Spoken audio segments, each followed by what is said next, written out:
year. What does that say about where we are as a country? I think Nigeria has resorted to being resilient. Before you call a police station, before they even leave, they'll take permission from I don't think there's really anything on ground to improve. the struggle, the ASU strike. You have done your work and put us to the wall. We are not your slaves. I'm not a small boy. You should have given me the report. I have not seen the report.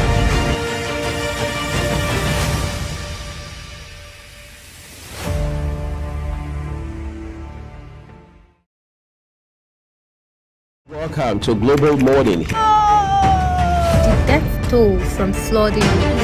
Most time our politicians just bring in policies too, for sure.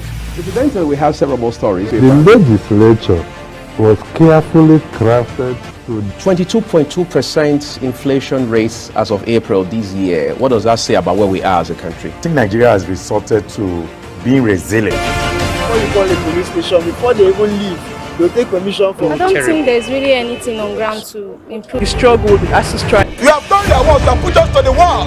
We are not your slaves. I'm not a small boy. You should have given me the report. I have not seen the report.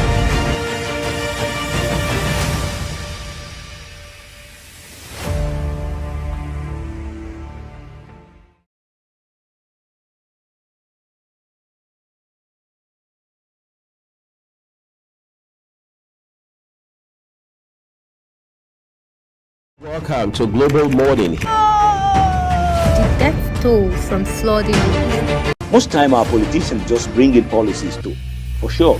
Incidentally, we have several more stories. the legislature was carefully crafted to 22.2% inflation rates as of April this year. What does that say about where we are as a country? I think Nigeria has resorted to being resilient. Before you call a police station, before they even leave, they'll take permission from I don't think there's really anything on ground to improve. the struggle, the ASU strike. You have done your work and put us to the wall.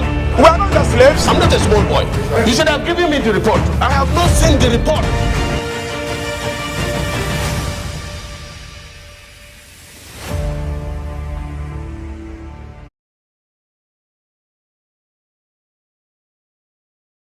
My name is Anthony Momodi. Welcome to the 1st of May 2024. And it's a day where every Nigerian worker is being celebrated, especially with the federal government's approval of 25 to 35% increment in their salaries. That's what workers want to hear. And I know I've got a worker by my side and she's looking purple, right?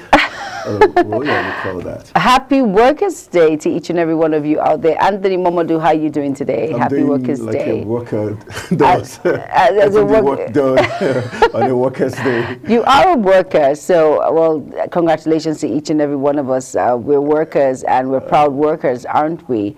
Well, it's a beautiful day. Yes, it is. It's Wednesday, May 1st, 2024, a day that we celebrate. A lot of people are at home relaxing because it's a public holiday, but you know how it is, broadcasters, we do not go on public holiday. The work must go on. Yeah, that's one thing I don't understand. We're special as the health workers and the security agencies, but when it comes to the other goodies that go with health workers and security agencies, those in the media industry seem not to be giving this kind of largesse. Why is that? We have to inform the... No, I'm not arguing what our role is. Well, I say when it comes to the largesse... You cannot compare, Anthony. You can't. Why can't we, then how come we're as special as them? How come we work when other people are relaxing? That's we why work we're like security agents. That's why we're special. Okay, you see. So you're going back to the same thing I'm saying. So when the federal government does 25 to 35% increase, give health workers hazard allowances, we should have had that allowances. We should, you think? Well, no, I'm not thinking. I know we should. We should. Let's see how well that plays out. Of course, a lot of journalists have gone far and wide to get news to. Some have been killed in the process, but you know, at the same time, every profession is very important when it comes to the health sector, when it comes to security agencies, when it comes to the media. Everyone plays a very important role and should be, at that point, should be recognized for their good deeds. Okay, it's okay. Don't rub it in.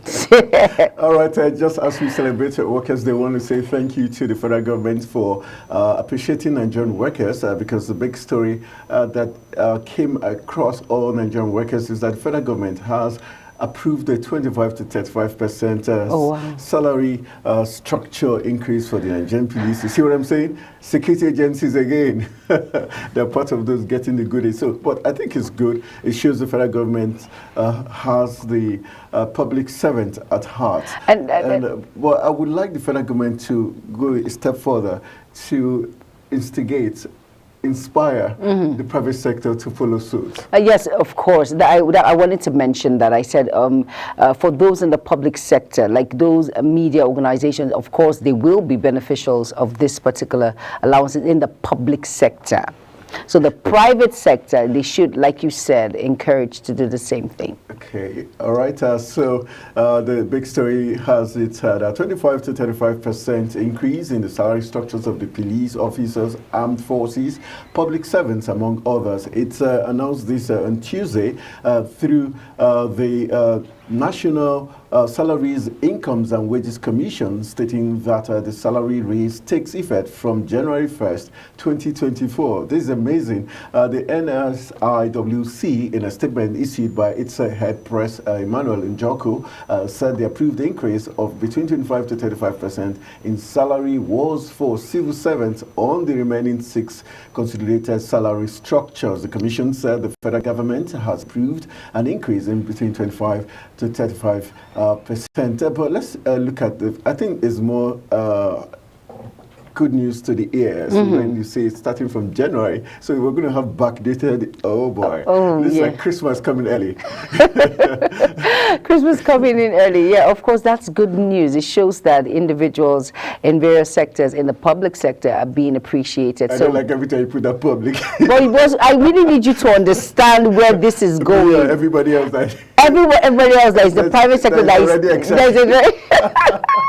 That's already excited. So please hold your horses, calm down. It's not for the private, it's for the public sector, so calm down. But of course, some private sectors can be nice to do the increment also. I know some private sectors who actually. We know Global Television takes the lead in kind of. Oh, yes, of course, of we're course. We're having our increase. Of course. We're 1 year old today. Yes, so congratulations I think to that's us. the most important part of the deal. Exactly. We're 1 year old, and that's why we're looking royal. Yes, exactly. So 1 year old today. So congratulations to Africa's finest station, talking about Global Television. Yes, congratulations to us. Kudos to us also. So I said, hold your horses for individuals out there who are excited and wanting in the public sector and saying to their boss when their salary still remains the same. But what did federal government? Are you kidding me right now? Please calm down. It's for public sectors, and who knows, some private sectors might just key into this and do the needful. All right, so we're celebrating the Workers' Day and also Global Television turning 1 today. And that's big news and big congratulations to the entire workforce, especially for those who kickstarted the journey for Global Television. I want to say a big thank you, most especially the Managing Director, CEO, in the person of Ibrahim Biu. All right, so wherever you are, we want to say thank you very much for the opportunity. Taking the initiative to build such an amazing brand. Just 1 year, and we're Africa's finest.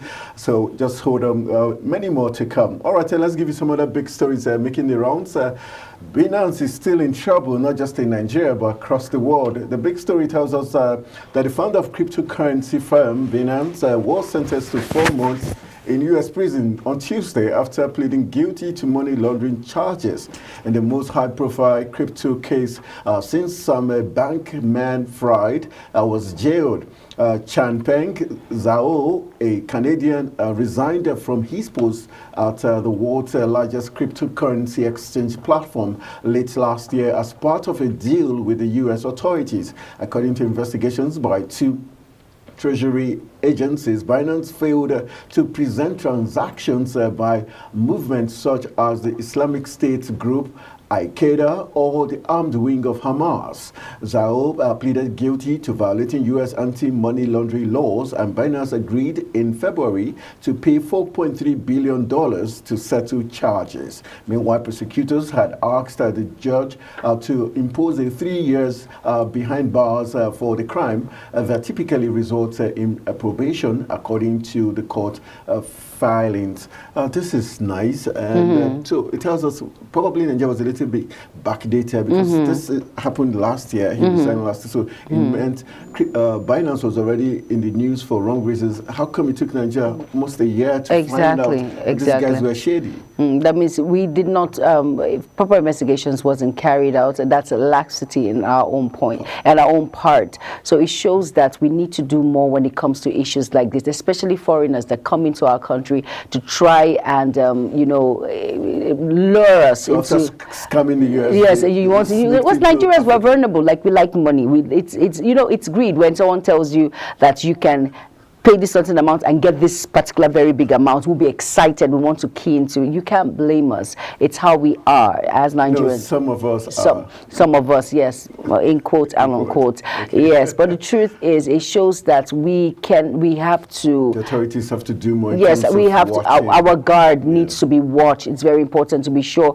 some of these foreigners that come into our country under the guise of investment, or in the guise of investment platforms, they have to be thoroughly investigated to be sure their records when it comes to where they're coming from, countries that they have been, make contact. The Interpol, very important. So it's very important. So that's But do you think this is going to help the recent prosecution and extradition that we're expecting from Kenya, one of the Binance officials? So it should make it easier for the judiciary to stand its ground and give a very strong verdict. Of course. These are very strong evidences because they're not straightforward. Yes, exactly. Because all in all of these was just allegations. We didn't have a concrete evidence to prove beyond reasonable doubt. But now that these findings, when it comes to U.S. now coming in, so of course, justice will definitely take its course. All right, we're hoping the Nigerian judiciary will do the needful and make sure if they deserve to be behind bars. But I'm wondering, 3 months, 4 months, is that good enough? Well, the judiciary will always take its course. Let's see how. But the prosecution, counsel was asking for 3 years, and they give 3 months. So 3 months. The truth is, this is not a murder case, and it wasn't like people were under duress. They were like, we were not under. They were not forced. So the thing is, I bring an investment in front of you. Go back to the law school. I bring a proposal. It's what we call counter offer. It's either a yes or a no. And the thing is, I did not put a gun in your forehead or say you must. The thing is, an investment. But the truth is, every investment is all about risk, and you decided to adhere. So this is the risk now when it comes to any investment. So the 3 months, I think it's fair. All right. So now you know where to go when you want to do an investment. You've got someone who's going to help you get the deal done. All right. I think we've given you enough. I know you have something cooking already. Yes, of course. I can perceive some nice aroma everywhere. You're just a foodie. Of course, Taste and Texture is up next. Let's see what we have in the kitchen in store for you. Yes, I will not tell you what the recipe is all about, but they think, yes, you have to find it out yourself. Up next is Taste and Texture with Fatimi Usman. Let's watch. I'm delighted to have you here with me on Taste and Texture. I'm Fatimi Abomar. Today we'll be making a new twisted kind of northern dish, Brabisco, but this time with gari. This meal is quick and easy to prepare. The primary ingredients for making this food is couscous. Couscous is also known as Brabisco in some northern parts of Nigeria and is made from corn or wheat grits. Nevertheless, in preparing this meal, couscous is sometimes substituted with gari. When gari is used in preparing this food, lukewarm water is added to it. The gari is then stirred with a fork so it doesn't form a solid mold. The small disjointed lumps of the gari are what is required in preparing Brabisco. The ingredients needed for this Brabisco dish are 1 cup of gari, 1 cup of chopped vegetables, green pepper, a handful of chopped onions, 1 cup of shredded chicken, 1 tablespoon of butter, 2 cooking spoons of groundnut oil, seasoning cubes, 2 cloves of garlic, 1 tablespoon of grated ginger, 1 teaspoon of chili pepper, and now let's make it. Wash and season the shredded chicken with garlic, ginger, and seasoning cube. In a pan, heat up the butter and groundnut oil and stir in the shredded chicken. Sprinkle the chili pepper and taste for seasoning and add more as needed. Once the chicken has browned and is cooked, add the vegetables and stir in. In a separate bowl, add some tepid water to the gari and stir with a fork so it doesn't form a solid mold. Pour your chicken and vegetables into the bowl of gari and stir it properly combined. Serve and enjoy. That's all for today. See you same time next time for another scrumptious episode of Text and Texture.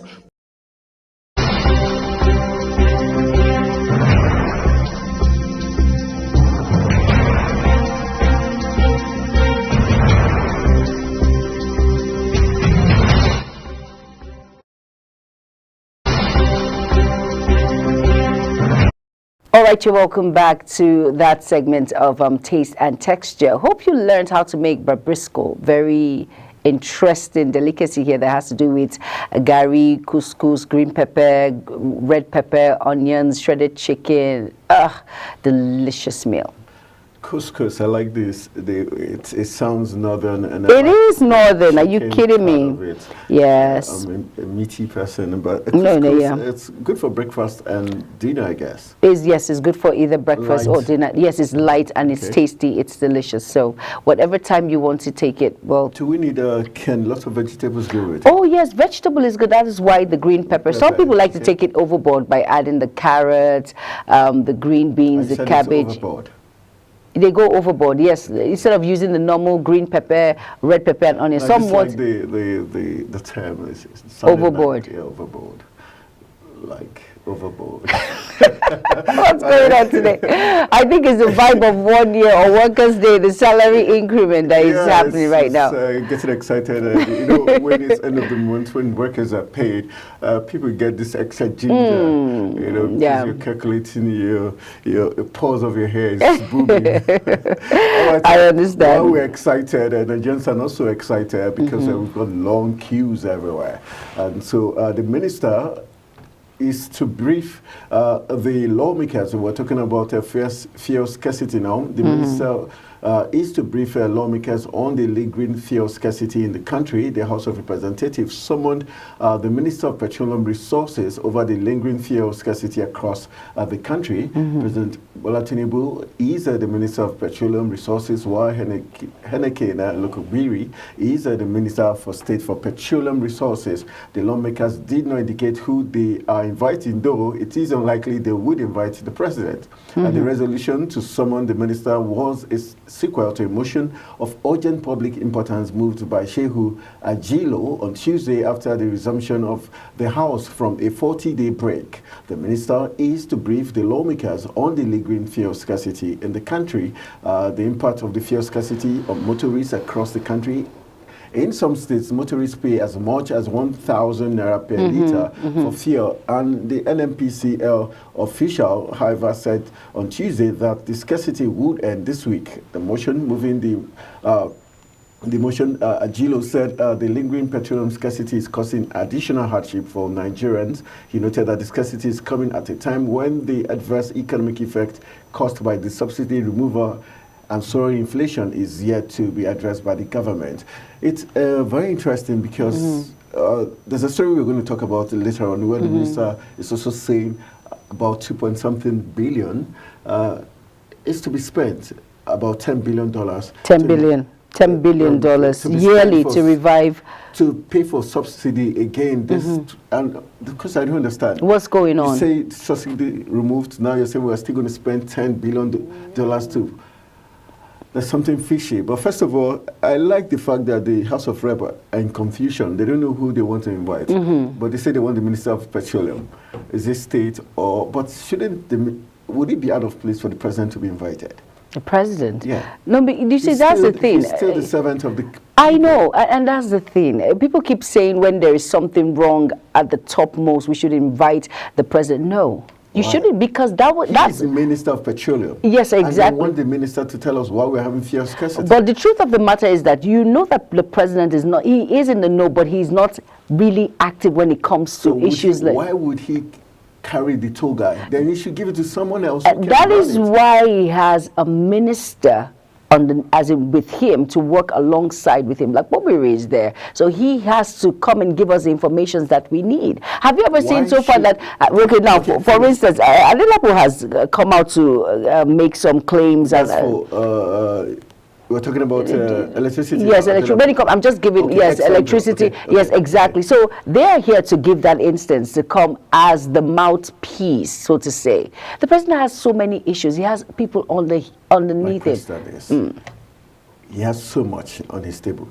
Then why must you carry the toga of the minister for petroleum? Is it like there's no other Nigerian who has the technical know-how? Because honestly speaking, obviously the president is not, that's not his forte when it has to do with petroleum and all that. But we have people who can get this job done. But the truth is, that particular office, it's a very sensitive office, and he has the final say. That is just in speculations that we need to have ministers who handle this until the greed of certain president recently decided to carry the toga. That was the past administration. So, you have to follow something that's wrong, obviously wrong. It's just like Babatunde Fashola being minister of this, having three, and at the end of the day, Dave Umahi, who is the current minister of works, comes and tells us Babatunde hasn't done much for our roads, and what do you expect? Someone who has three, four ministry under his belt. It's not realistic. But the truth is, let's just watch and see how this plays out. These are all speculation. It hasn't come into play yet. So let's not just dive in and say, oh my goodness, what are you saying? The removal of subsidy, and now you're bringing this again. Let's wait and see what the president has to say, and let's see whether he will be summoned by the House of Assembly for us to know what is happening. I think this is going to be a litmus test for our lawmakers to see if they're rubber stamp 10th assembly or not, because the saying is always that they are not rubber stamp assembly. So let's see if they've got the guts and the goodwill of Nigerian people to summon Mr. President to come tell us what's really happening. If they do that, then we might begin to see them as an independent 10th assembly. But just to let you know that consequently the House unanimously has resolved to adopt the prayer of the motion to invite major players in the petroleum industry to appear before it to brief measures put in place to end the current fuel scarcity and avert its reoccurrence in the future. We hope that happens because we see this too often. So let's go to the power sector where your friend is the minister. Let's tell you that the minister also said the country needs $10 billion annually for the next 10 years to revive the nation's power sector and end the liquidity challenge. And it says the Minister of Power, Adebayo Adelabu, says the federal government needs about 2.8 trillion naira to subsidize electricity and avoid increment in electricity tariff for the rest of the year. Now, the minister stated this on Monday when he appeared before the Senate Committee on Power to discuss the increment in electricity tariffs. Now, Mr. Adelabu recently announced the federal government's plan to remove subsidies on electricity supply because the country cannot continue to afford it due to the huge indebtedness in the power sector to the tune of 3 trillion naira. Now, yes, he has. Yeah, I don't understand. Not only that, the part that I'm scared of that, I mean, we're all in band A, just so you know, so just calm down. And now he's saying, subsequently, Nigeria Electricity Regulatory Commission, NEC, approved a tariff increment for band A consumers. Okay. Just yesterday, we had this story that said, the minister says, those in band A, if you don't get 20 hours, we are not going to pay any fee because you didn't get the supply. That's what it means to say. So they say one thing. I think for every event, there's always a statement that contradicts the other. Yes, it is. We were told this tariff had been removed, so there was an increase. How come now he's telling us they want 2.8 trillion naira to subsidize for the rest of the year and avoid increment? Confusing. And let me confuse you more. Wait a minute. Okay. The minister stated this on Monday when he appeared before the Senate Committee on Power to discuss increment in electricity tariffs. Now, Mr. Adelabu recently announced the federal government's plan to remove subsidies. I've mentioned that on electricity supply because the country cannot continue to afford it due to the huge indebtedness in power sector to the tune of 3 million naira. 3 trillion naira regulatory commission now approved a tariff increment for band A consumers, less than a quarter of all consumers, allowing electricity distribution company, which is DISCOs, to raise electricity prices from 68 naira to 225 naira per kilowatt hour with effect from 1st April. During Monday's meeting with the lawmaker, the minister stressed that Nigerians would need to bear the hike in electricity tariff because the federal government cannot afford to continue paying subsidies. Now, look at this. Nigeria requires 10 billion naira yearly to revive power sector. This is a very serious issue. Like, we don't know what to do. I'm confused right now, Anthony. I think we need a public hearings. Adelabu has to come out clean and tell us what he's saying. In one breath he's saying this, another breath he's saying. We were told the tariff, the subsidy has been removed. That's why they increased it. Exactly. So why you needed 2.8 trillion for the rest of the year. So I think like Lawan, the XY Senate President of the Ninth Assembly, said the entire power sector is a hoax, big scam. So we'll leave it at that. All right, it's almost time for us to be running to our global AM news, where we'll give you all the big stories and making the rounds. But before we do that, I just want to get your take as regards how you would, the scorecard for Nigerian workers. Would you say if they've done their bit, and how well, in terms of health sector, are they getting enough things to cushion the hard work of Nigerian workers? Well, let's look at it. Like I said, the health, we all know the health sector is one sector they are not smiling at the moment because they feel their benefits are not given to them because they do so much and get so little in return.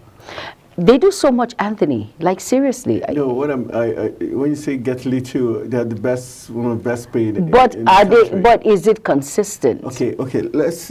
Yeah, it's not all about the numbers. No, but then why is the jackpot syndrome so? Because they want more. They know that. Because they know that their colleagues out there, they are more. Yes, they are more valued. They are not. For the fact that we get. What's the? But it's the truth. I told you what happened to me on one of my programs, Inside Today. I tried to get a doctor on the program. All my doctors, I called them and they're like, "Why are you calling me this way?" I was like, "Are you kidding me right now?" Like, jackpot me, I've got. I'm in Canada. This one tells me I'm in Holland. This one says I'm in Australia. About almost 10. I was like, I need the media gurus out there, because of course, health is wealth. Once you're healthy. But for other Nigerian workers, in terms of health insurance scheme and all that, do you think the government have done enough? No, they have some social programs to cushion the effects of Nigerian workers. Getting them health insurance scheme, other loan schemes. Yes. A lot of people might not be happy with the government. They might say that the government have not done enough. But especially the recent loan. When it comes to the student loan, yes, exactly. So that's something, Anthony, at least kudos in that angle, that area, when it comes to help parents, when it comes to student loan, and then, of course, the health, when it comes to NHIS, that has helped a lot. But people still complain that some of the drugs that are being sold in NHIS are not drugs that are quality. It's true, because I worked in the health sector, the Shopee and the managed health care. Anthony, speak on your own. No, I worked there for 7 years. Wow. As a marketing. They can give you very expensive drugs. Do you know what we usually would do? If you call and say you're going to attend, you're going to take. First of all, we'll ask you certain questions. Once we know the package you're on, we know the hospital to send it to, because that hospital wouldn't charge that much, and we know the kind of drugs they would be able to afford. But let's still give it to NHIS. At least you pay half of that when it comes to like the debt. For me, I go to the. When you go to the hospital, once you say you're NHIS, I give you a guarantee you're going to stay 3 more hours. Oh, no, that's true. That's true. But the thing is, you're paying from your pocket. It's sharp. But the truth of the matter is, at least it is something. We're still growing. It's still a path we're following. All right. So let's quickly run out and take you to the newsroom to get all the big stories making the rounds. Stay with us. Don't go anywhere.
Hello and welcome to all our viewers in Nigeria and around the world to AM News on Global Television.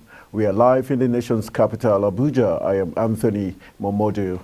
President Bola Tinubu sympathized with victims of the recent gas explosion at the Ita-Oshin Abeokuta North local government area of Ogun State. The president also sympathizes with the Ogun State government and residents of the state over this tragedy. A statement signed by Tinubu's special advisor on media and publicity, Ajiri Ngelale, read, "At least one person was reported dead, 6 others were injured, and 6 vehicles were burnt in a gas tanker explosion on Saturday at the Ita-Oshin along the Abeokuta-Sango-Lagos Expressway."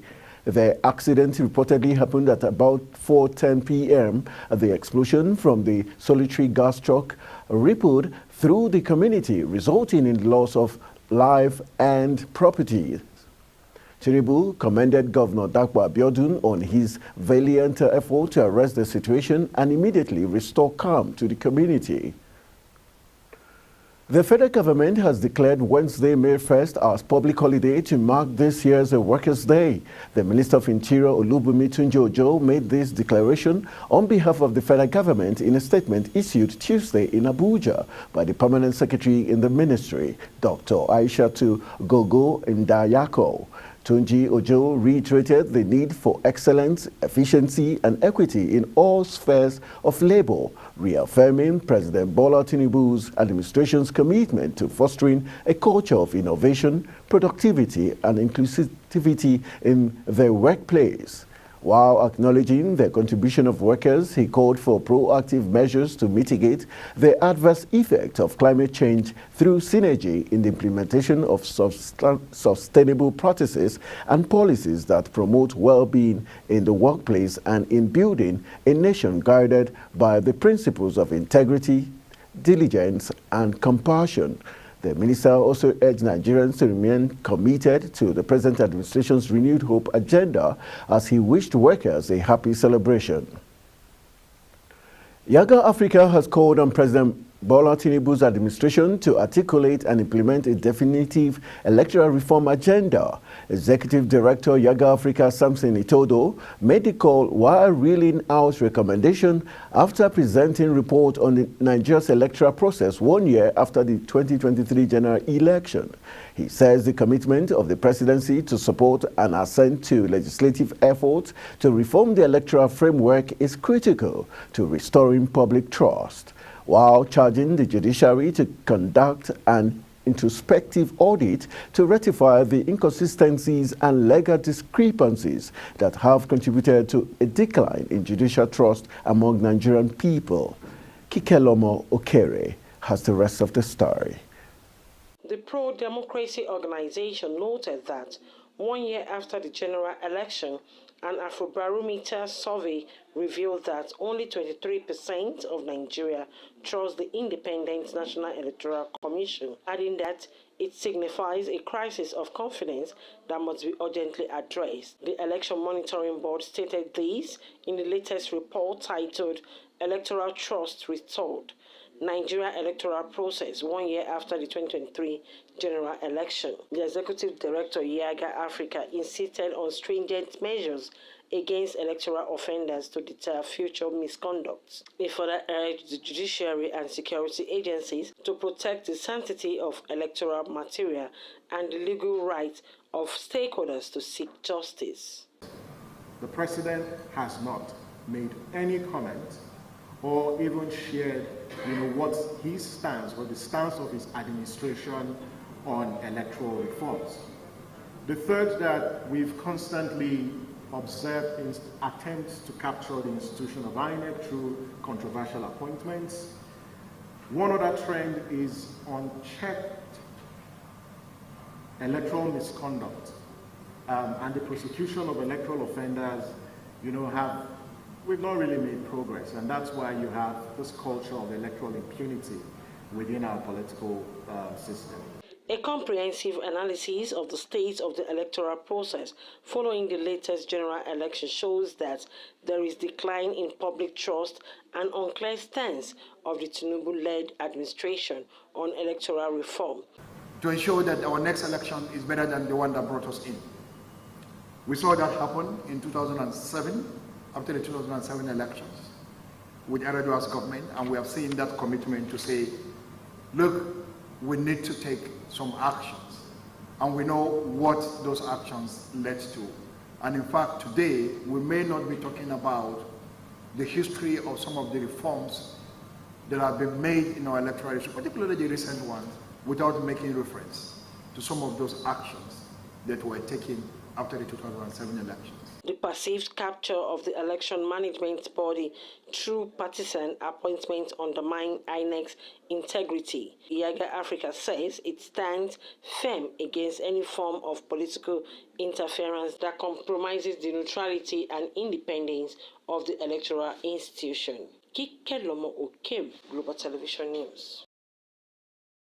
Justice Enyang Ekwo of the Federal High Court in Abuja dismissed two separate suits challenging the People's Democratic Party's primary election that produced Ighodalo as the party's governorship candidate for the Edo poll. The court dismissed the suit on the premise of the lack of local standing on the part of the plaintiffs.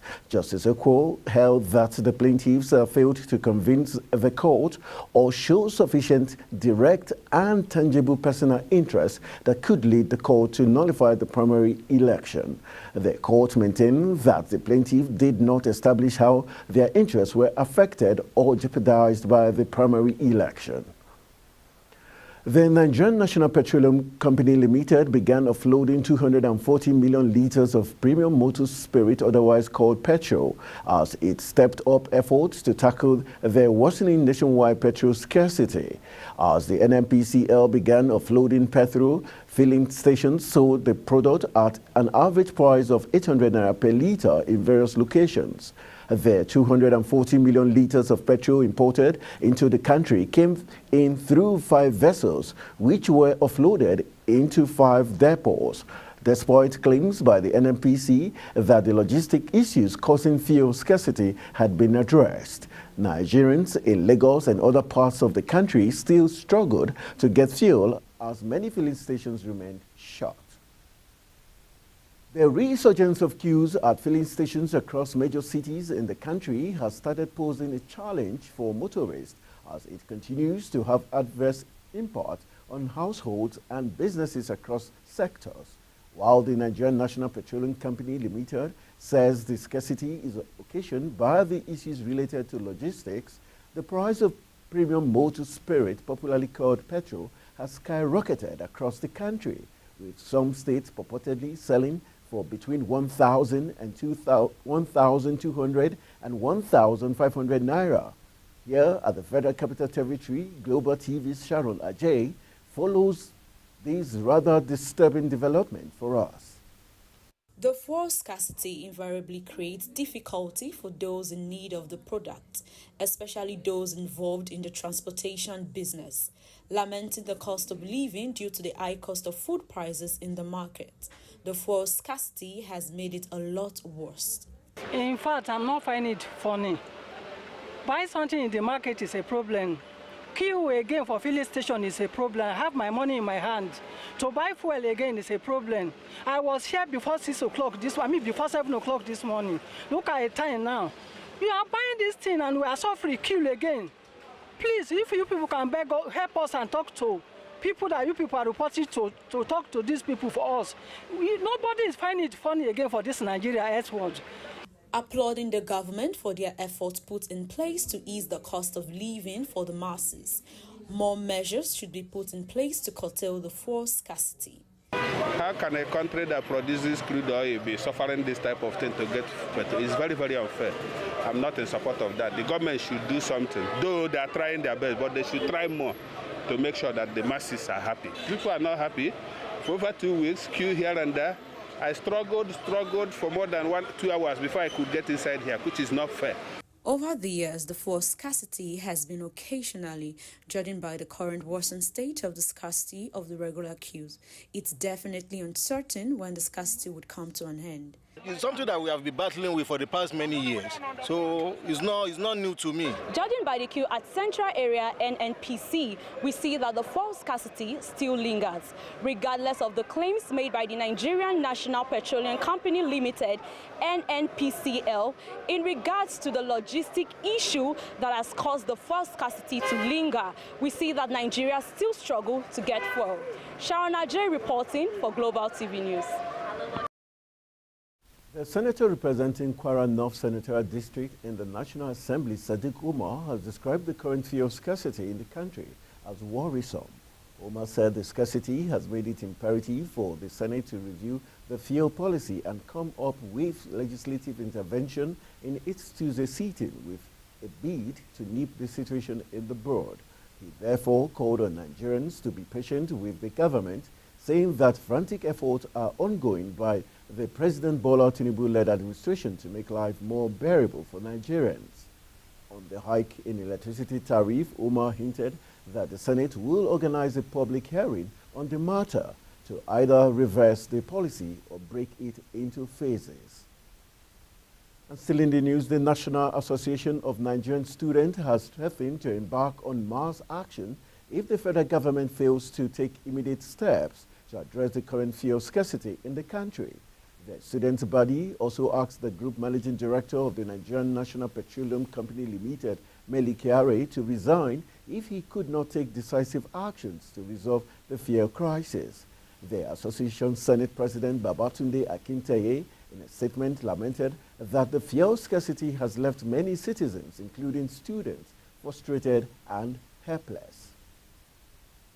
In continuation of its crackdown on forest racketeers, the Economic and Financial Crimes Commission has penciled for investigation 1,146 bank accounts belonging to individuals and companies over alleged money laundering and unauthorized dealing in foreign exchange and illegal naira manipulation. The commission secured an interim order granted by Justice Emeka Nwite of the Federal High Court, Abuja, freezing accounts. The EFCC had told the court that the accounts were linked to persons taking advantage of cryptocurrency to illegally manipulate the naira value. The Minister of Works, Dave Umahi, has said that the closed-circuit television and solar lights would be installed on the Third Mainland Bridge by June to check the activities of illegal miners in the infrastructure. Umahi said this after a routine inspection of the under-deck project at Edo Bridge, the Kata Bridge and the Third Mainland Bridges in Lagos. He said Berger is the contractor doing the Edo Bridge, the Kata Bridge and Third Mainland Bridge and has seen the pace of work made and also happy with it. Also, he promised to increase the pace of work against the incoming lagoon tide in June. The Joint Admissions and Matriculation Board on Monday released the result of the 2024 Unified Tertiary Matriculation Examination, showing that 1.4 million candidates out of 1.8 million failed to score 200 out of 400 marks. The number of candidates who failed to score half of the possible marks represents 78% of the candidates whose results were released by JAMB. Giving a breakdown of the result of the 1.8 million candidates released, the board's registrar, Professor Ishak Oloide, noted that 8,401 candidates scored 300 marks and above. 77,070 scored 250 and above, while 439,974 scored 200 and above, while 1.4 million scored below 200 marks.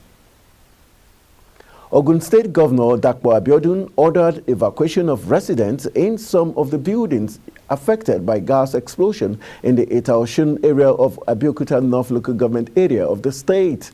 The governor, during an on-the-spot assessment of damage done by properties and businesses around the area, said the evacuation would allow for integrity tests to be carried out on the affected buildings. Abiodun promised that the state would foot the hospital bills of victims of the incident, while owners of damaged property would be compensated. And still in the news, Deputy Speaker of the House of Representatives Ben Kalu says the traditional institutions in Nigeria must be strengthened and protected from the influence of elected officials. Kalu stated this during a visit to the palace of the Emir of Kano, Aminu Bayero. The Deputy Speaker, in a statement by his spokesperson Livinius Wabuogo, said he planned to engage with the traditional rulers in the ongoing constitutional amendment process to incorporate the traditional institutions into the document.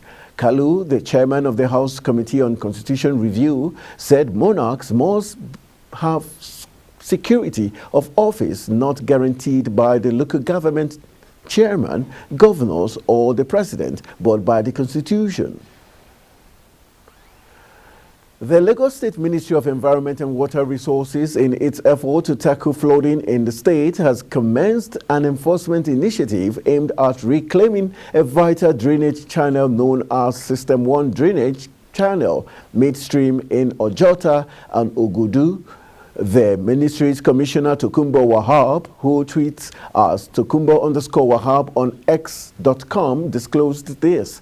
He stated that an inspection revealed the property owners were building new structures within the designated areas. Wahab stated that contravention notices had been served to property owners in the area since 2021 to encourage voluntary compliance. However, some disregarded the notices and continued construction within the designated area. The drainage system, which is very important to Lagos State, will address major flooding issues on the mainland and its environs. And moving to Edo State, Governor Godwin Obaseki has announced a new minimum wage of 70,000 naira for civil servants. The governor made this known while inaugurating the Labour House. Obaseki named the Labour House after Adams Oshomole, senator representing Edo North and former governor of the state. The new minimum wage regime in Edo will take effect from May 1st, 2024. Recall that the Nigerian Labour Congress, NLC, and the Trade Union Congress, TUC, have been pushing for a new minimum wage for workers across states. This is coming on the heels of the hardship occasioned by the economic reforms of President Bola Tinubu's administration. Meanwhile, the national minimum wage has been pegged at 30,000 naira since April 18, 2019. The federal government has appealed to the United States of America to repatriate more illicit funds transferred from Nigerian officials through its banking system. The Minister of Foreign Affairs, Yusuf Tugar, appealed in his remarks at the 6th session of the Nigerian-U.S. Binational Commission in Abuja. He reiterated the Nigerian government's commitment to utilizing these funds for the collective benefit of its citizens in line with agreement with the development partners. You're watching AM News coming to you live from Nigeria's capital, Abuja. We're on Star Times Channel 276. Kindly follow us on all social media platforms using @GlobalTVNG and other handles now showing on your screen. When AM News returns, poor power supply, governors hire consultants to break Disco's monopoly. These and other stories coming right after this break. To stay with us.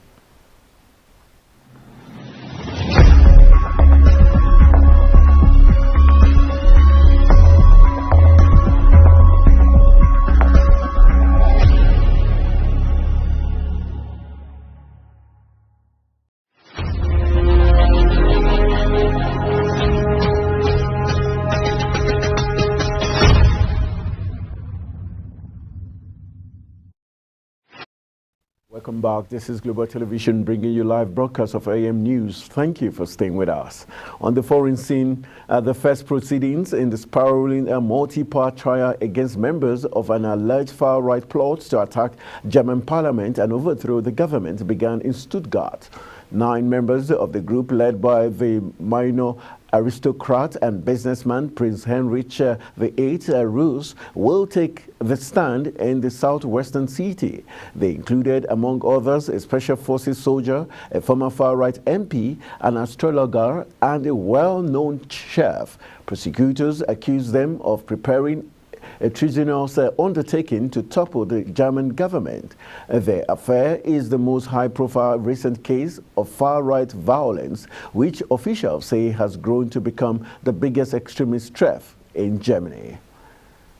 Kenya has postponed the reopening of schools for the second term session by 1 week due to flooding that has killed over 70 citizens. The resumption, which was supposed to commence, has been delayed till May 6th. This was contained in a statement by the EGH Cabinet Secretary, Ministry of Education, Dr. Ezekiel Makchongo. The military, however, assured that measures to mitigate the adverse effect of the rains would be put in place. And that's how we call it a wrap on the Global AM News. I am Anthony Momodu.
All right, you're welcome back to A Global Morning. Hope you were well informed when it came to the AM news taken by Anthony Momodu. Up next is sports segment. Stay tuned, don't go anywhere.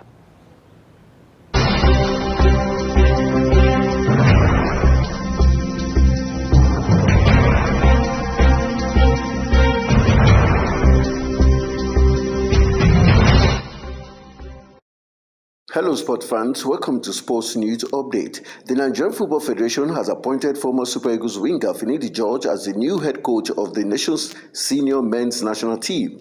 The announcement came in a statement with the NFF board approving the recommendations of its Technical and Development Committee to hand over the reins to the 52-year-old former Ajax Amsterdam and Real Betis forward. Finidi George, who spent 20 months as an assistant to the outgoing Jose Peseiro, had been serving as the interim coach after the Portuguese tactician departure following the Super Eagles' impressive run to the final of the 2023 African Cup of Nations in Cote d'Ivoire. George oversaw 2 friendly matches in Morocco last month, where the team ended an 18-year winless streak against Ghana with a 2-1 victory before suffering a 0-2 loss to Mali. The Nigerian Football Federation has said it will announce the assistants for the new Super Eagles coach, Finidi George, as soon as the new handler makes his choices. Finidi was appointed as the substantive coach of the team, having also taken charge of the team on interim basis after the departure of Portuguese coach Jose Peseiro. He was handed the job ahead of former FIFA Under-17 World Cup winning coach Emmanuel Amunike, US Under-19 men's team coach Michael Nielsen, among other candidates. Following his announcement, Amunike, Nielsen, and ex-international Daniel Mokachi were rumored to be Finidi's potential assistant coaches that would be named by the NFF, but the nation's football governing body has distanced itself from the rumor. A former Super Eagles captain, Christian Chukwu, has revealed that the Nigerian Football Federation still owes him salary from his time as the country's male senior national team head coach. Chukwu led the team to a bronze medal at the 2004 African Cup of Nations in Tunisia. He was, however, relieved of the job in June 2005 during the qualification campaign for the World Cup in Germany. The former skipper of the then Green Eagles was speaking on why local coaches are not treated well by Nigeria, said he had a better experience managing in Kenya and Lebanon. Bayer Leverkusen's talented forward Victor Boniface has dismissed speculations of departing from the club amidst interest from various top European teams. Despite links with clubs such as West Ham, Napoli, and Newcastle United this summer, the Nigerian striker remains committed to Leverkusen. He expressed his dedication to contributing to the club's ongoing success on the field. Xavi Alonso's side secured their first German title with 5 games to spare, but are aiming for the first unbeaten campaign in Bundesliga history and remain on course with 3 games left. Leverkusen will also face Serie A side Roma in the Europa League semi-final first leg on Thursday and battle face Kaiserslautern on May 25th in the German Cup final as they hope to clinch a treble this season. And that's how we call it a wrap on the Sports News Update. I am Anthony Momodu.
It's top of the hour, time for us to look at what the papers are saying right here in Nigeria.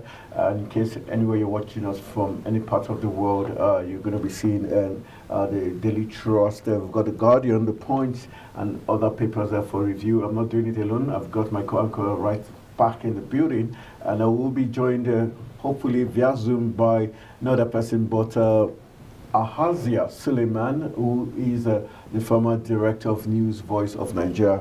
We're joining us as we look at what the papers are saying this morning. You're going to kickstart with us.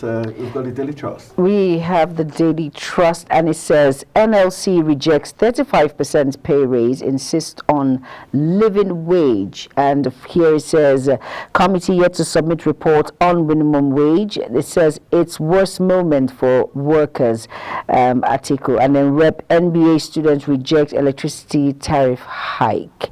And that's it on the Daily Trust. Next we have the Guardian. Anthony, you want to read out the Guardian for us? All right, looking at the Guardian, seem to have some very interesting big stories from the Guardian. Has to do with inflation. It says inflation, Naira depreciation plunged Nigerians to lowest wage earners is the big story there. Then we've got oil marketers blame NNPC, threatening to shut outlet over 200 billion naira debt. We've got Rep summon petroleum minister and others over fear of scarcity nationwide pains. That's what's playing out. And we've got Obi Forte work on Lagos Calabar Highway amid protests is the big story. You find only on page 4 of the Guardian newspaper. And we've got Reps MBA Falana Horiwa seek a reversal of electricity tariff hike is the big story there. And we look at other headline stories. Operatives repel attack as terrorists abduct 4 in Casina is one of the headline stories coming from the Guardian this morning. And then over to Punch now. It says, of course, the caption there says Workers' Day. Labour laments rising food prices, fuel crisis. And still the headline says Interpol pursues extradition of Benin's chief from Kenya. Naira rebounds as dollar supply hits $7 billion in 2 months. Federal government raises salaries of military, police, and others. And still on the Punch, it says Reps NLC NBA students reject electricity tariff hike, laments rising inflation, queues worsen, gridlock, commuters stranded, more vessels discharge, PMS. And all right, we've got Ahazia Suleiman joining us via Zoom to help us look at what the papers are saying this morning. And we're with the Punch newspaper. Good morning, Ahazia Suleiman. Thank you for joining us, and happy Workers' Day, even though you've stopped working, technically. I'm not, nobody, once you're alive, you cannot stop working. I do some things that once a worker, you are always a worker, and I wish all workers a happy Workers' Day. If there is anything at all to celebrate on this May Day in Nigeria. In other countries, a friend from China just finished chatting with me now, wishing us in Nigeria happy Workers' Day, as they also observe it across the world. So I think, well, good morning and thank you for having me. All right, let's begin our discussion. We have the Punch newspaper. We've looked at the Guardian, but the big headlines from the Punch says Labour's Workers' Day is right there. Labour laments rising food prices, fear crisis, and in the other papers we looked earlier on, Labour rejected the 25% increment by the federal government. Do you think Labour is on the right path, rejecting the 25% increment, and also as it laments the rising food prices and fuel crisis? My brother, if what will that 25 or 35% amount to? At the end of the day, when I was in service, when they do that, they will tell you it is not going to affect the allowances that you earn on your salary. It will be just on the basic. And by the time you add it, for somebody, a worker that has his basic salary at 30,000 and you increase 25% on that 30,000, how much will that amount to? It cannot buy him a bag of rice. It cannot lead, he has a child in school or 2 children in school. He has to pay for electricity bill. He has to buy fuel and or transport him or herself to the office. It amounts to nothing. So the labor are right because of the value of the Naira to whatever international currencies that are there. And not only that, the purchasing power of workers has been reduced to nothing at all. Your take-home pay, even if you earn 200,000 today and you have children, you pay rent, you transport yourself to work and have to take care of some other personal things, 200,000 cannot even take care of a worker. So the labor are on the right track. What the government needs to do to strengthen the naira, to strengthen the purchasing power through some other means. What they give us palliatives is nothing to write home about at all. And I'm saying this with all sense of responsibility and sincerity. I had to wake up before 6 to go and queue and get fuel for myself. I told you I wanted to come to the studio live, but I couldn't come because I didn't have fuel as at yesterday evening. So I had to leave my house as early as 5:45 so that I could queue. And I was lucky, after some 30 minutes, 40 minutes, I was able to get fuel in my car. And therefore, I'm home now. I have returned home. There had not been light in my estate, an estate along Airport Road. For the past 4 days, we've not had light. So we cannot pump water. We don't have light. So these are the kind of the mirage of, and the worker, you expect that worker to pay new electricity tariff in that salary to transport himself. The other day, I didn't use my car. I came from Bega to Lugbe. I paid 500 naira. I said, what? Is that what people go through every day? You know, these are things that the government need to sit down well, articulate its point, and find a way of resolving these kind of things. Why should we be having fuel scarcity in this country when Dangote refinery has started operating? What happened to the government refineries? Are we still importing fuel? Is that why the fuel is scarce? So they should tell us, come out clearly today and tell us so that we understand and deal with them. All right, still talking about the fear issue. We've got Ipman threatening to close down the outlets, which is as much as 30,000 outlets across the nation, over 200 billion debt. Do you think the federal government, the NMPCL, is being economical with the truth and deliberately causing hardship for Nigerians? Because in one breath, they say subsidy is removed. In the other, we hear different sides of the story. And now, or do you think Ipman deliberately are putting Nigerians through hardship? And the Dangote refinery, we hear it started, but life is not getting any better. That's it, Tony. What's the 200 billion for? Is it for subsidy when the government on May 29, 2023 told us that they have removed subsidy, fuel subsidy? What is the 200 billion for? And so Ipman should tell us, what is that money for? Is it for landing, lifting, or doing what? What is that money for? And we are told the government is saving a lot of money from the subsidy removal. So why are they asking for that money? I think somebody somewhere is not telling us the truth. They are being economical, as you said, with the truth, and they should clearly come out and tell Nigerians. We are tired of all these kind of people using it as a conduit pipe to make money. We knew some that in the previous administrations where people don't even have filling stations, but they were receiving oil subsidy. So these are the kind of things that we should actually attack and find and let's know the truth. Nigerians are tired and sick with all these excuses. Nigeria is one of the leading oil producing countries in the world. Why has it been that for the past 10 years, none of our government official refineries is refining fuel? Why should we be importing fuel? I give you an analogy similar to this. I will not call the name of the tribe. They are known for yam farming. Yam. They produce a lot of yam.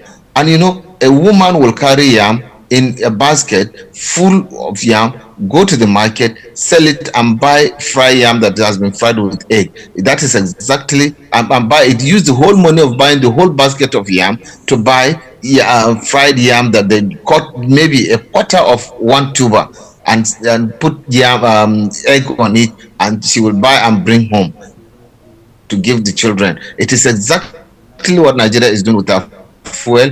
We export this crude, and after removing some byproducts of the crude oil, they resell the refined oil to us at a higher price than how we sold the crude oil, when they have also removed some things that are benefiting them. So who are we deceiving? This we should, for the past, I'm not blaming the present government. This thing started long before them, but when they came, they said they removed subsidy. With the removal of the subsidy, let the market determine the cost of petroleum, and we are not seeing the petrol. People spending hours queuing up. Because I went to not an NPC outlet, I went to a private marketing company. That was why I was able to get the fuel as early as I did and on time. If you see the queues, if you're going to the airport, from where they call what do they call the place now? Police signpost, up to the NNPC outlet along Airport Road, queues. And so I want the government to be plain. They should not play politics with us. Who is collecting the subsidy money, and why are they giving when government has officially announced that they have removed that subsidy? All right, now, so some more cheering stories now, away from disheartening stories like these, fuel scarcity and all of that. Let's go over to the federal government offers free ride as Port Harcourt-Aba train service resumes. So what's your take on that? You think that's a step in the right direction to ease the mood of transportation when it comes to the individuals that stay in Port Harcourt and, of course, Aba at this point? Well, it is a cheering news. However, I am not too pleased with the way we arrange our transport system. Let me give you a small example. I travel from Douala to Yaoundé. If you see, they don't have as much as air transportation system as we do in Nigeria. But when I went to Douala by air from Lagos. Then from Douala to Yaoundé, I had to join a bus. And I saw the way these buses were arranged. If we can encourage our private transport companies, honestly speaking, they are the ones that need loans. They are the ones that need much money to buy buses that can transport people, not government. We've been hearing about this high tech buses that are going to be imported from the beginning of the since last year up till now. We have not seen any on the roads, and so empower these private companies that have transport buses, that they will reduce from Gombe to Abuja. I use a private company.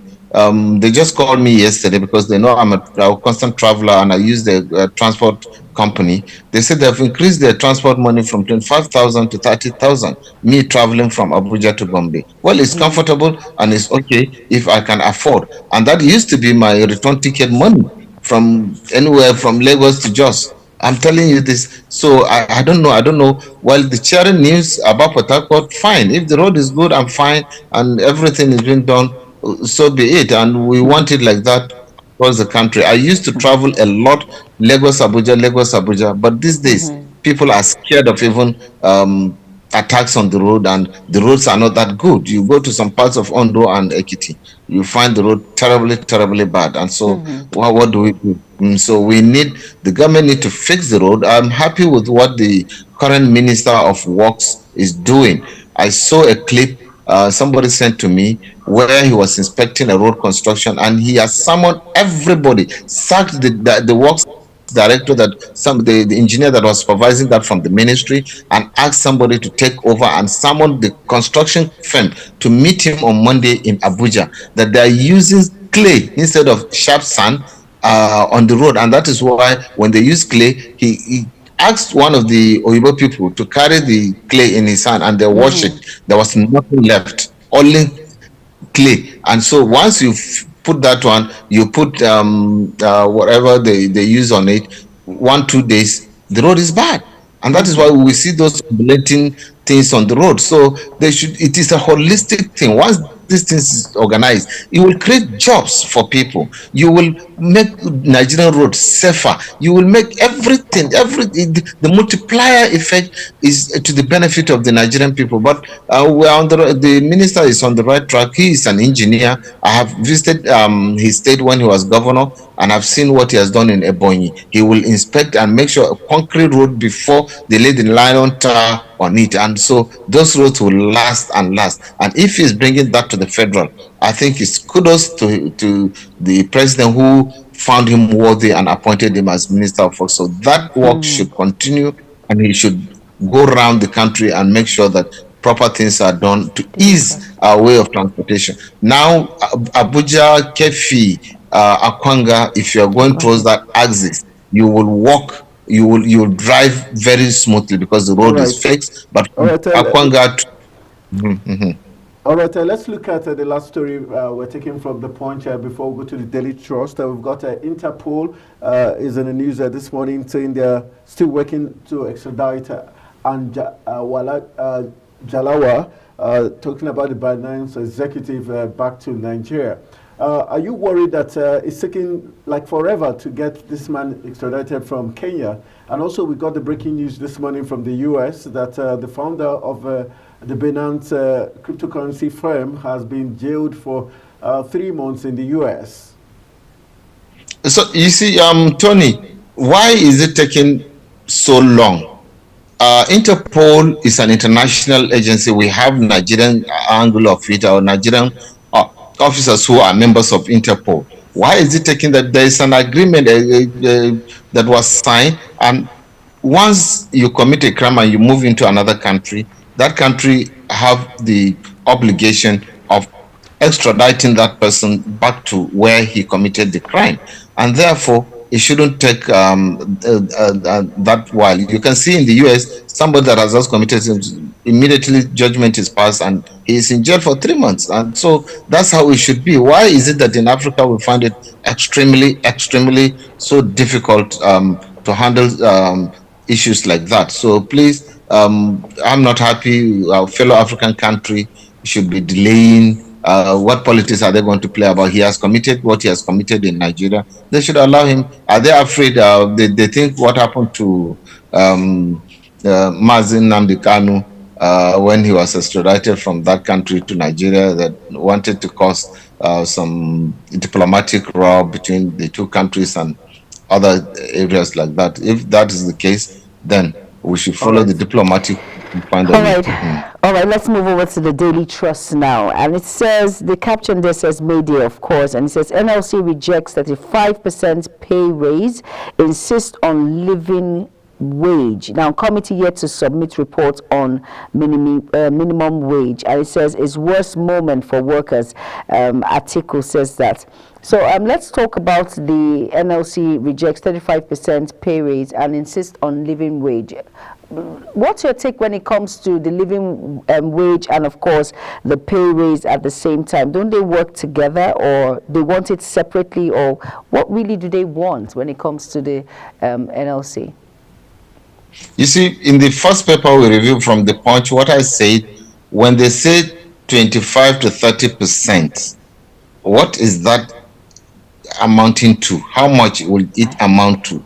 I gave the example of somebody earning 30,000 as his minimum wage, and you are giving that person a 35% increase, which means it will be like from 30,000 to 75,000 naira in a month. If you are giving that person, if you qualify to be 35% earner of such an increase, and that 75%, 75,000 naira, it will buy that person just a bag of rice. And is that all that person needs for that month? No. He does not need medication. He does not need anything to buy and cook the rice. He does not need to go to work. He does not need to, these are the kind of, so when NLC is saying they need a living wage, they should, yes, because of the rate of inflation in this country, and that is why the NLC is demanding for a living wage, that if they will say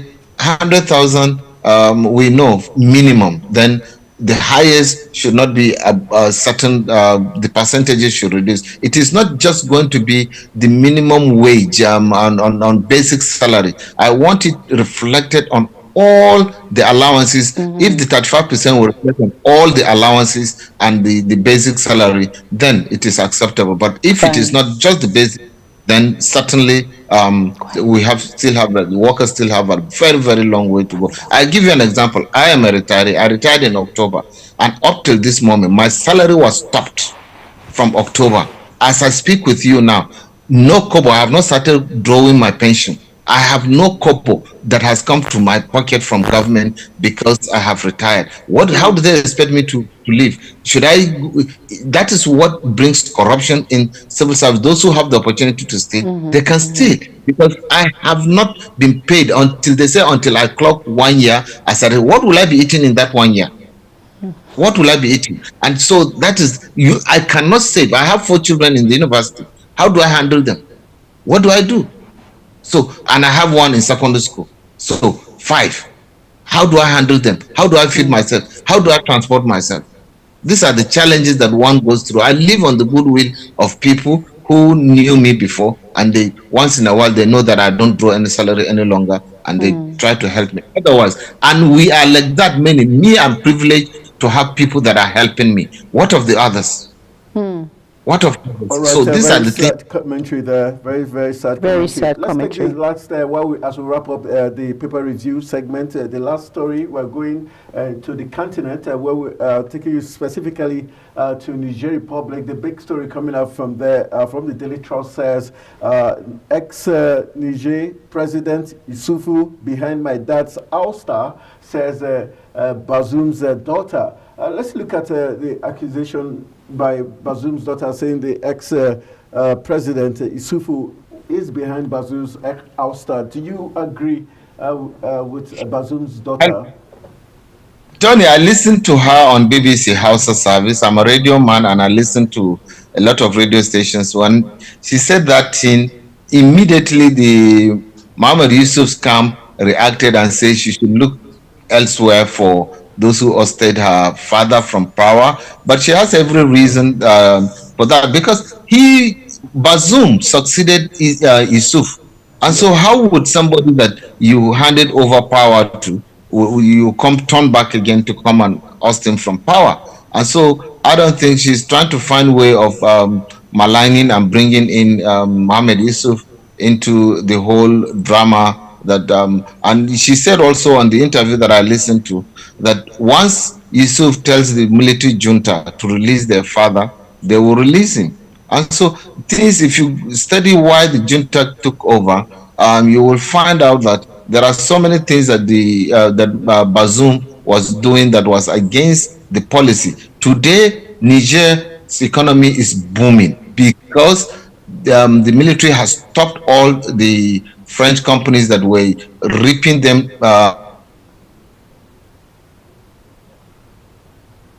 All right, some little glitch there. We hope Suleiman carrying all the uranium they paid. So you understand that she's trying to make excuses so that her father should be released. All right, the last one. Let's quickly go to the Vanguard as we wrap up. I cannot but ask you this question. I know you have some sporty side of you. Victor Baba says the NFF didn't want Finidi George, but they wanted a foreign coach. But now we finally have Finidi George as our coach. What's your impression and your expectations from Finidi George? Finidi George is a very good player, was a very good player, and fairly good coach. Let's give him the opportunity, the benefit of the doubt. But personally speaking, he doesn't have the aura, the charisma, and I don't think he will have enough respect of the Super Eagles, some of the senior players in the Super Eagles. But be that as it may, he is our own. Let us support him. I was reading shortly before we came on air that he is going for a foreign assistant. If he does that, and he gets a very good one for that matter, I think it will help him. Let's give our own. Senegal did that with Cisse, gave him enough time and he delivered. So until you test a man, you will not know how good he is. As a player, he was fantastic, and he trained some youth teams in Spain before coming to take over the reins in Enyimba. And therefore, I think let's give him the benefit of the doubt and pray that he succeeds. With his first 2 matches, official matches, we will be able to judge him. The players that he will bring in, there are so many Nigerians that are willing to come and play for us. To the World Cup, because we have 2 key matches to the World Cup. Is this what's not only 2? We have many matches. We just played only 2. And we have a lot. We have 6 teams in that group, and I don't want what happened to Iguavon to happen to him. Iguavon 2 times he failed us. He failed us at the nick of time when we needed to qualify for the World Cup. And I think Finidi is a different human being, and we should just pray and hope that he brings in the right assistance that will assist, will guide him and help him to develop our team. And homegrown coach is better than a foreigner, but be that as it may, Nigeria is big enough to bring in whoever we can bring in this country. When the NFA, why they settle for him is because they don't have the money to pay a foreign coach. Otherwise, believe you me, they would have paid for Finidi. All right, my co-anchor is laughing at the fact that you said they didn't have the money. So, thank you very much, Suleiman. Thank you. Always a pleasure having you join us on Paper Review. We like the fact that you're always very blunt. Blunt in making analysis and give us a very true life scenario of things playing out. And we hope the federal government would do the needful quickly and start paying your pension. Very important. And all you need so that you could take care of your beautiful family. Thank you, and happy Workers' Day once more. Thank you for having me. Thank you, my sister. Thank you, our viewers. I pray that this Workers' Day will bring us joy, and this May will be merciful to all of us. Amen. Amen. Right, thank you very much. Thank you, sir. How we're going to call it a wrap on the Paper Review segment of Africa's Finest Breakfast Show, Global Morning. We'll go for a very quick break. When we return from the break, we've got our discussions. We'll start in earnest. Very interesting talking points. Hopefully, we'll be talking to the communication manager of Yaga Africa as regards the recent call on President to give a lasting electoral reforms. And also, we'll be talking to Oche Emmanuel somewhere along the line as we look at how to stop the violence in the election process, because we got news from Ondo State that the campaign manager of Lucky Ayede to the current incumbent governor of Ondo State was shot dead. And so we'll be looking at how to stop violence in our electoral process. This and many more will come your way after this short break. Stay with us.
All right, welcome back from that quick break. You're still watching Africa's Finest Breakfast Show. Global Morning. It's now time for us to hit into the discourse mood. We'll be looking at the Yaga Africa's call to President Ahmed Bola Tinubu's administration to, as a matter of urgency, try to make reforms in the electoral system after the gave the report of the 2023 general elections, their findings. And so we'll be speaking with the Senior Communications Officer of Yaga Africa in the President of Mark Amaza to give us more details and insight as regards the highlight of the report and what it really means for the electoral process in the country, and if it is something realistic for the present-day administration to carry out. Good morning, Mark. Nice to have you join us. Hi, good morning. Thank you for having me. All right, Mark, let's look at just yesterday, news went to town as regards the call by Yaga Africa for the current government after the submission of the report of the 2023 elections, the recommendations and all that. Can you take us through the highlights of the recommendations and the key areas the government, current government can carry out those electoral reforms? Okay, so the report, it looks like it's reflecting on the 2023 general elections. As you know, last month, that's April, makes it exactly 1 year since the elections were concluded. When you look across all from the governorship, presidential governorship, and the by-elections that came out of it. And as of now, all the election petitions arising from the elections have been concluded. So we felt it was a good time to reflect on what has changed since the elections. Because as you're aware, in our reports that we put out on the elections, dash hopes, we highlighted a lot of the shortcomings of the elections where it fell short of internationally acceptable standards. So the report looks at if there'll be any improvement in that since then. Because for us, we always believe that reforms of any nature, especially electoral reforms, is an ongoing process. It's not a one-time activity, and it's best to start as early as possible so that the laws that need to be changed, the reforms that need to be done, are done and tested way ahead of the 2027 general elections. All right. As regards the other relevant stakeholders, for you, which are the key stakeholders, the state actors and also the non-state actors that need to be carried along for these reforms to to be, very balanced? For us, the key stakeholders are, of course, government at all levels, at federal level, that's executive. We look at also the legislature, which is saddled with the task of doing the actual changes to the laws. The judiciary as well, because in the end, they're the ones that interpret these laws. Political parties, looking at civil society organizations and all citizens. For us, everyone is a stakeholder when it comes to elections. Electoral reforms or elections as a whole. All right. In terms of domesticating these reforms across states, which is more challenging? Is it at the federal level or at the state level? And how would you suggest this can be domesticated at the state levels to ensure it cascades down to as low as even the local government areas?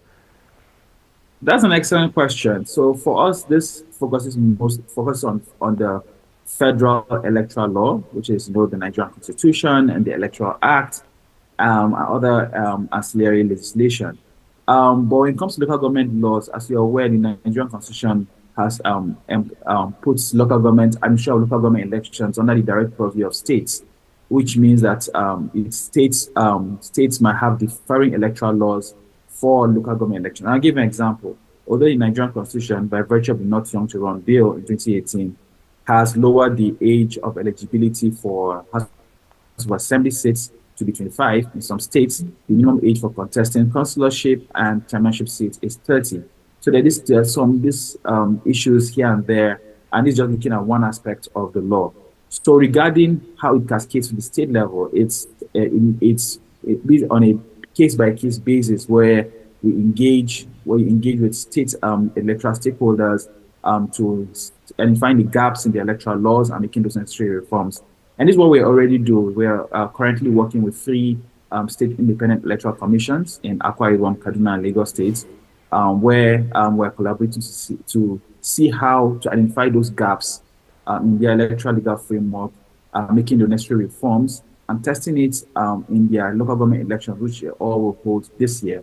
And we're also developing an elections assessment index, a tool which we'll use to gauge or to rate the local government elections, and which other civil society organizations and stakeholders in other states beyond the state can also use and improve on and gauge how credible, free and fair local government elections in those states are.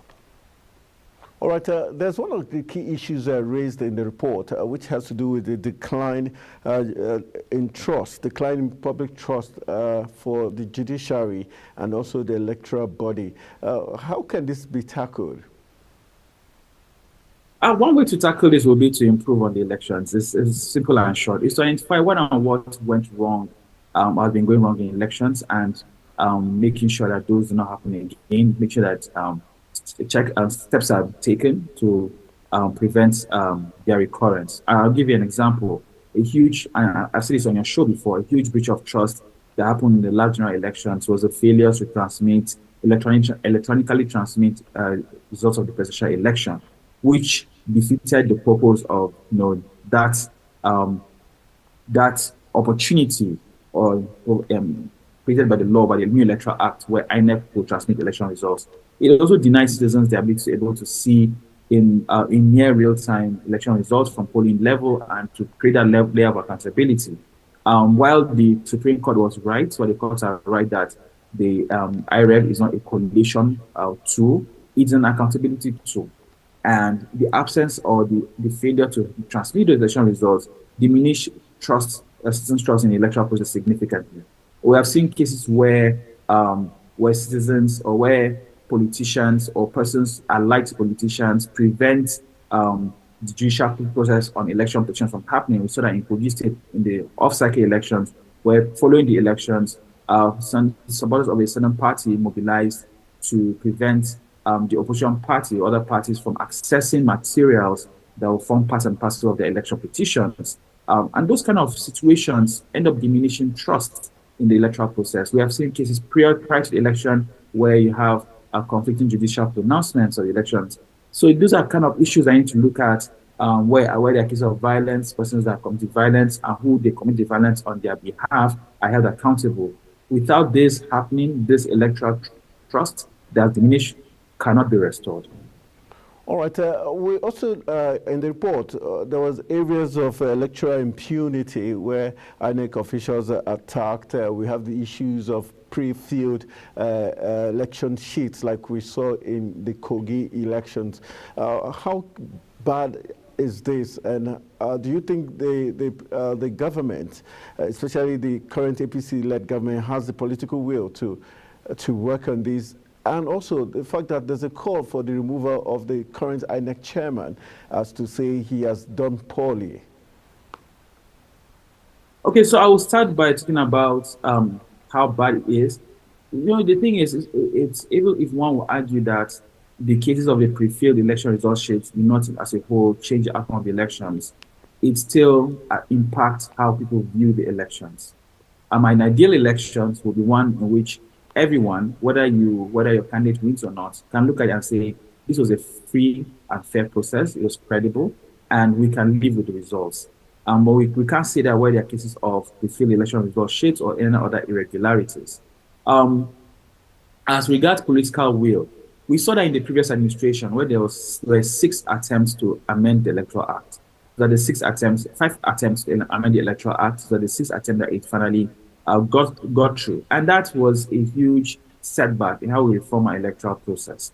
And we are hoping and pushing and that this doesn't happen again. So that's why we're challenging the current administration to show us that it will be different with them in terms of they taking the lead to push for electoral reforms. Be as it may that the legislature is where the laws will be amended. There's a lot of influence that the executive can bring to bear in terms of being a driver of electoral reform. To your last question about the INEC chairman, the verdict on INEC chairman's performance, in any case, this will be his last year in office. So that's it's not is not the critical point because there'll still be a new leadership at INEC from this year. However, we highlighted in one of the things we have that have occurred since the elections is increasing the capture of INEC in terms of how the officials of INEC are appointed and their partisanship. Currently, out of the 10 national commissioners, at least 4 are alleged to have partisan leanings, and it's not just beer parlor gist. It's also there's a lot of documented evidence where they have shown partisan leaning in recent times, and this kind of incidences impact how INEC works. And it's just national commissioners, not talk about resident electoral commissioners or administrative secretaries in states and so on. So beyond just the INEC chair, we also need to ensure that those who are appointed into INEC, whether as national commissioners, as recs and other positions, have to be non-partisan, have to be persons of impeccable character and integrity as the Constitution requires. All right, let's just wrap our conversation up in the issue of institutional independence was one of the key things your report noted. How can we achieve that when the executive still has to sign off monies that gets to INEC? Is there a need for them to have a different source of funding and that would not require the executive to, as a way of deciding what gets to INEC? Well, so one of the achievements of the last Electoral Act is how it has enshrined in law that INEC must receive its funding for an election at least a year before. So you have previous incidences where there's late release of funds to INEC, and which impacts their preparation for elections has been at least in theory taken care of. It now behoves INEC to ensure that they put their act in order when they receive this funding to get their logistics right. However, regarding the general institutional independence of INEC, yes, there's a lot of questions around it. And the first start from even the mode of appointment of INEC officials. We just spoke about INEC chair and national commissioners and recs. These are appointments made by the president. And the president by nature is a partisan person. Even if he or she is not involved in the elections, their parties are involved in elections. And that's one of the reasons why, this is the reason why we are pushing that appointments to INEC should be done by a neutral body and not by a person who is an interested party in the elections, because it's when the one that's appointing the persons, it's easy to have persons who are beholden to you than in that office. For example, appointing partisan persons. So those are the kind of issues that we need to see taken care of that would ensure the institutional independence of INEC. All right.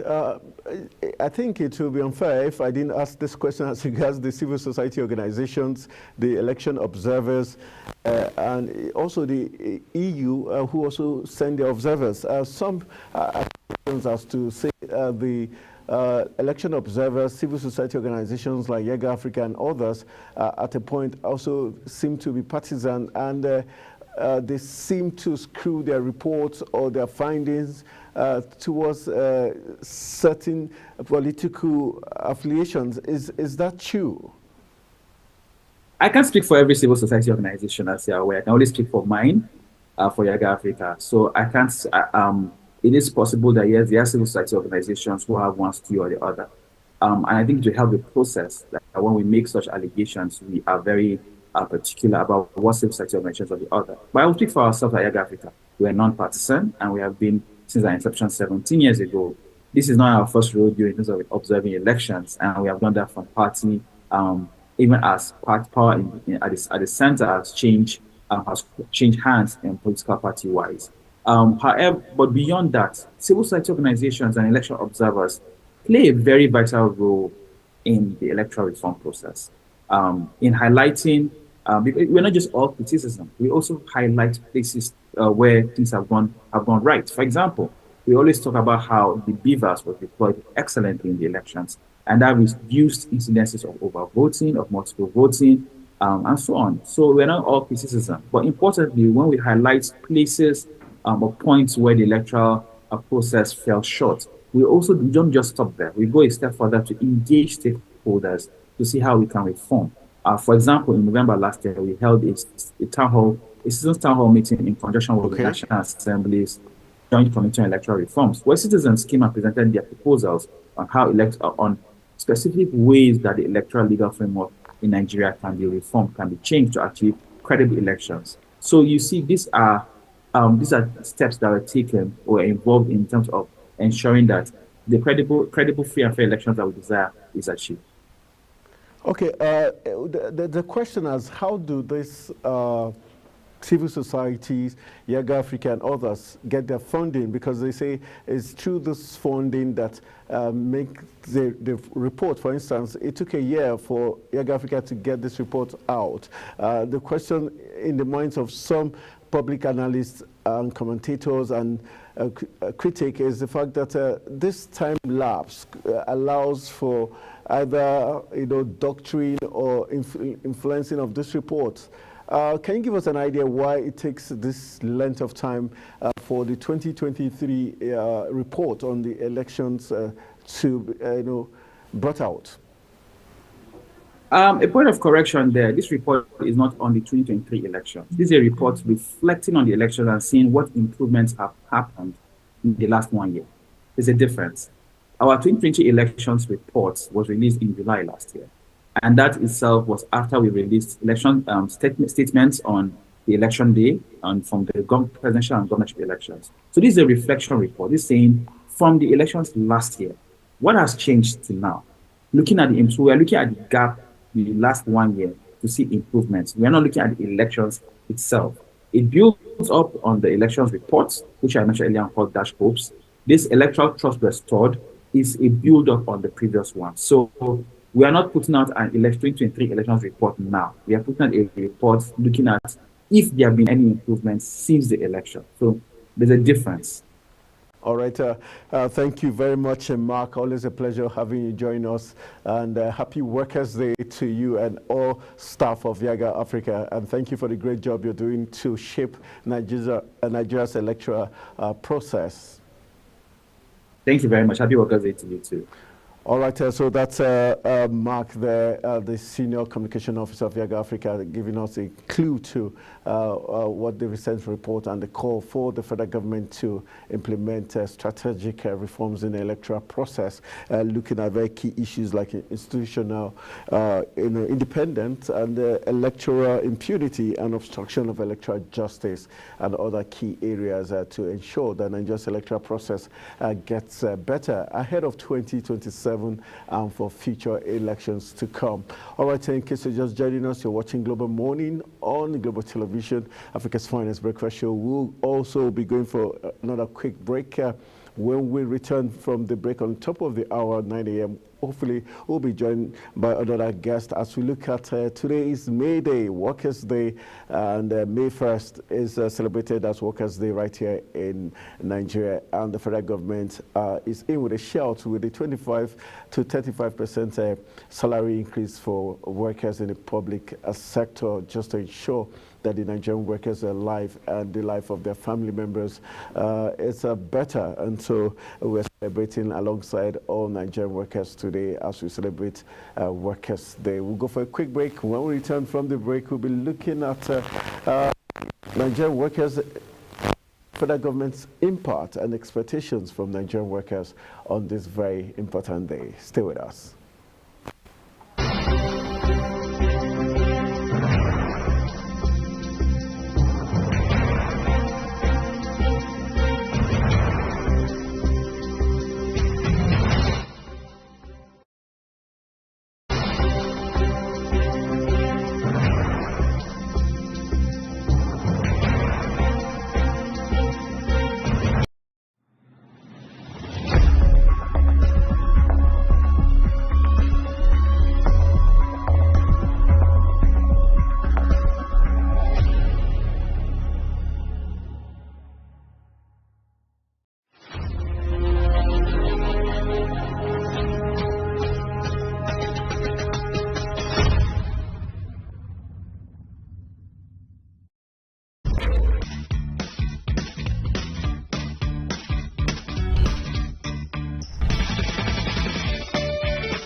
All right, welcome back from the quick break. We're still in the mood of celebrating the Workers' Day 2024 as Nigerian workers are celebrating the hard work they've put in over the years to ensure that the country remains sane. And the federal government on her own part has done the needful by ensuring that they have, as a matter of urgency and to put smile on the faces of Nigerian workers, increase their salaries from 25 to 35% increase alongside also military formations in Nigerian police and other public servants. And we're hoping that those in the private sector would also follow suit.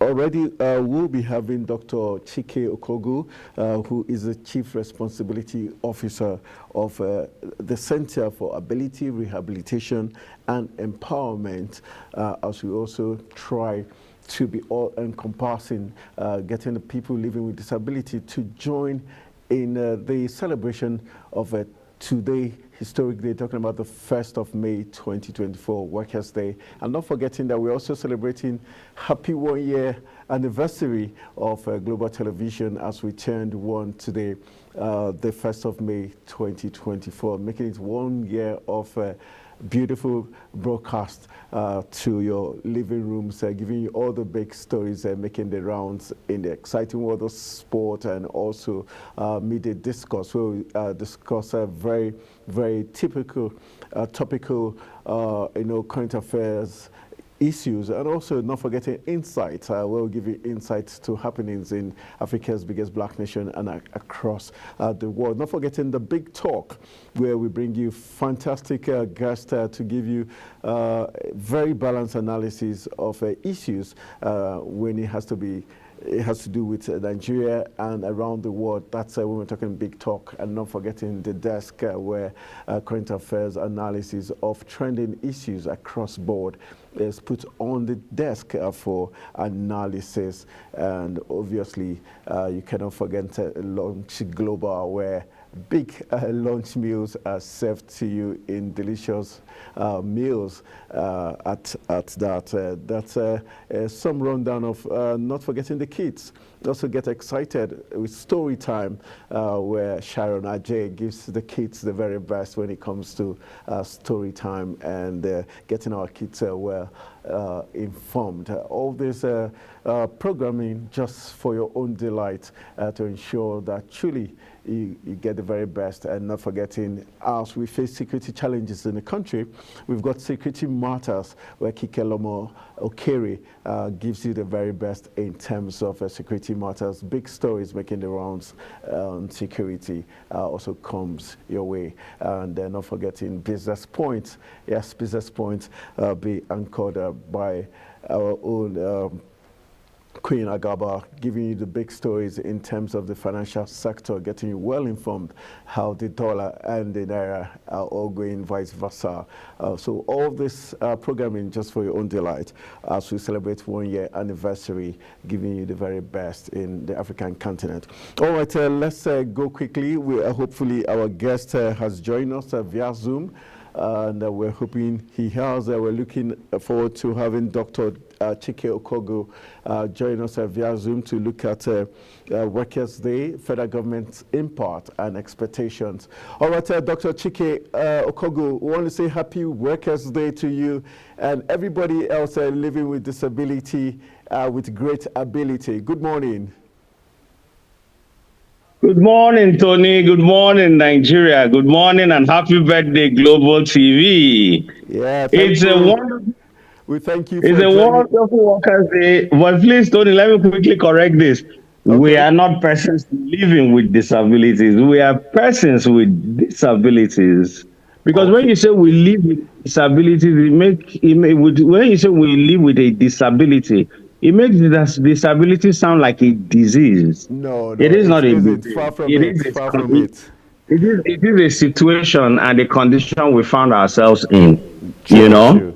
But indeed, Nigeria is a great country. I believe so much in Nigeria. Leadership may have failed us and continues to fail us, but that does not mean we should give up on Nigeria. Nigeria made me. Tony, I went to primary and secondary school for free in Nigeria. Wow. Public education, yes. Even my tertiary was partly, was affordable. Some of us went to public schools, public universities. Until today, I tell you, those public schools are grinding.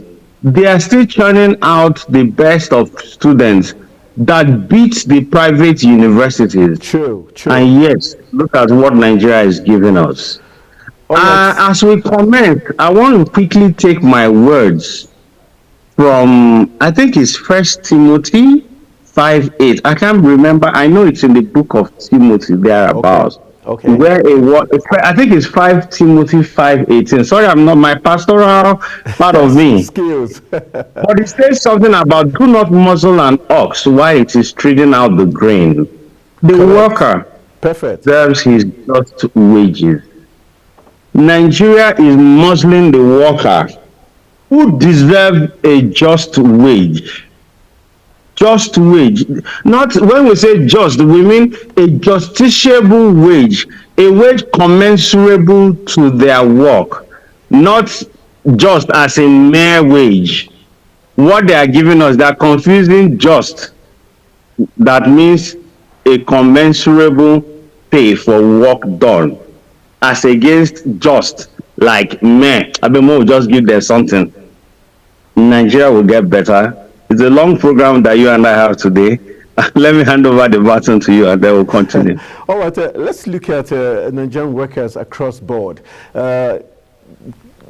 particularly persons with disability as part of the workforce. First of all, there's a challenge of the people with disability not even given the chance to work. Then the other challenge is the environment for them to work.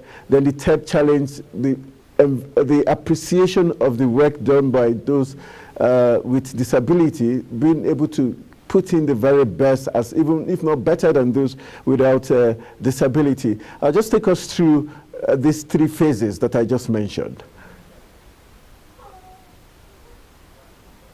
You see, what you have just talked about, there's this song that goes, you just want to make me cry. I don't want to cry. I don't want to cry. I will not cry. Okay? The three levels. Okay, let me take it in no particular order. Fantastic. First, it is the accessible. Okay, we had a conference yesterday, accessible work. Okay. Supported by the World Bank and Sight Savers. It held at Dennis Hotel yesterday. And what we were trying to talk about there is that there are challenges to our access to work. I've been to your studio, and of course, you have a Fausia, one of your amazing reporters, Fausia, yes. She does a great job because the workplace is accessible to her. True. From the ground floor, with her crutches, through the elevators, she's able to get upstairs and do her work. Sure. Now, if Fausia was deaf, how will she be able to work in your place there? Does it mean that the deaf cannot also report? The reason why they cannot report or give you the best of them is because the facilities for the deaf person amongst us is not there. So you cannot get the best of the deaf community out there. What of the blind? Are the elevators braille enabled and all that? Please, I'm not indicting you. I'm only giving an example. Okay? Yeah, so I'm only talking that here in Nigeria, what happens to us is that we fail to realize that what makes people with disabilities succeed are three-letter words: opportunities, responsibilities, and empowerment. This is the model postulated by the University of Wisconsin in their report on how willpower, what drives the willpower in persons with disabilities that makes them survive and do well in every environment. I took that research work a step further in one of my dissertational, or in one of my thesis works. And I added another word called courage, to make it see, to see the word see, courage, to turn the word into core. The core, your core muscles, the muscles around your belly. Those are your core muscles that controls all everything that you do around your body, your hands, your everything, your legs and all that. Those of us in spinal cord with spinal cord injury cannot relate well. So what we say in the courage, opportunity, responsibility, and empowerment, which is the mantra that drives our NGO CARE, the Center for Ability, Rehabilitation, and Empowerment, is that it takes a lot of courage for us to even get out of home. What do I mean by that? The fear of getting to work. Transportation in Nigeria is a challenge for every person with disabilities. As even look at Fausia now, who works in your place there. I will use so that it is easily relatable. That's why I'm using Fausia.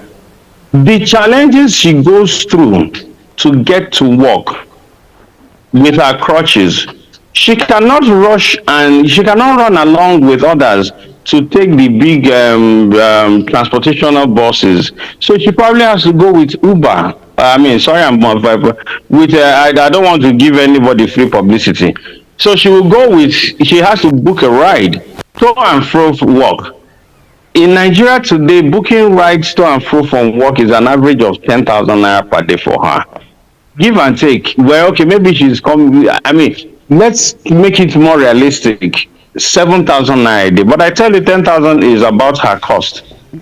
7,000 naira a day is 35,000 naira a month. A week for 5 days work. If she does 5 days, and that's almost 100,000 naira already in a month.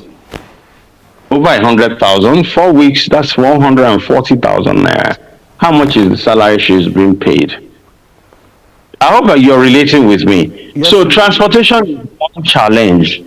Well, I can go on and on. There are other challenges there. The workplace environment, discrimination, attitudinal discrimination towards persons with disabilities at the workplace. There is a law already in Nigeria that talks about discrimination against persons with disabilities, enacted in 2019, signed in 2019. It's been 5 years now. And what that act says is that even in government employment, at least 5% opportunities should be reserved for persons with disabilities. That law is not being implemented. I will now go to the second part of your question, and my take on it is that there is a difference between the fact and the truth. We oftentimes mistake the truth to be the fact or the fact to be the truth. Case in point, I'll come back to the act again. All right. The fact is that there is an act enacted in Nigeria that protects persons with disabilities very well on paper. The truth is that persons with disabilities are getting the short end of the stick. I talked about transportation earlier. So if we give that person the work to do, the job to do, how truly can the person get to work? If you go to the Federal Secretariat, sometimes the elevators are not working. I have seen that happen many times. On some floors, they will tell you on the first floor, the elevator doesn't stop on the first floor.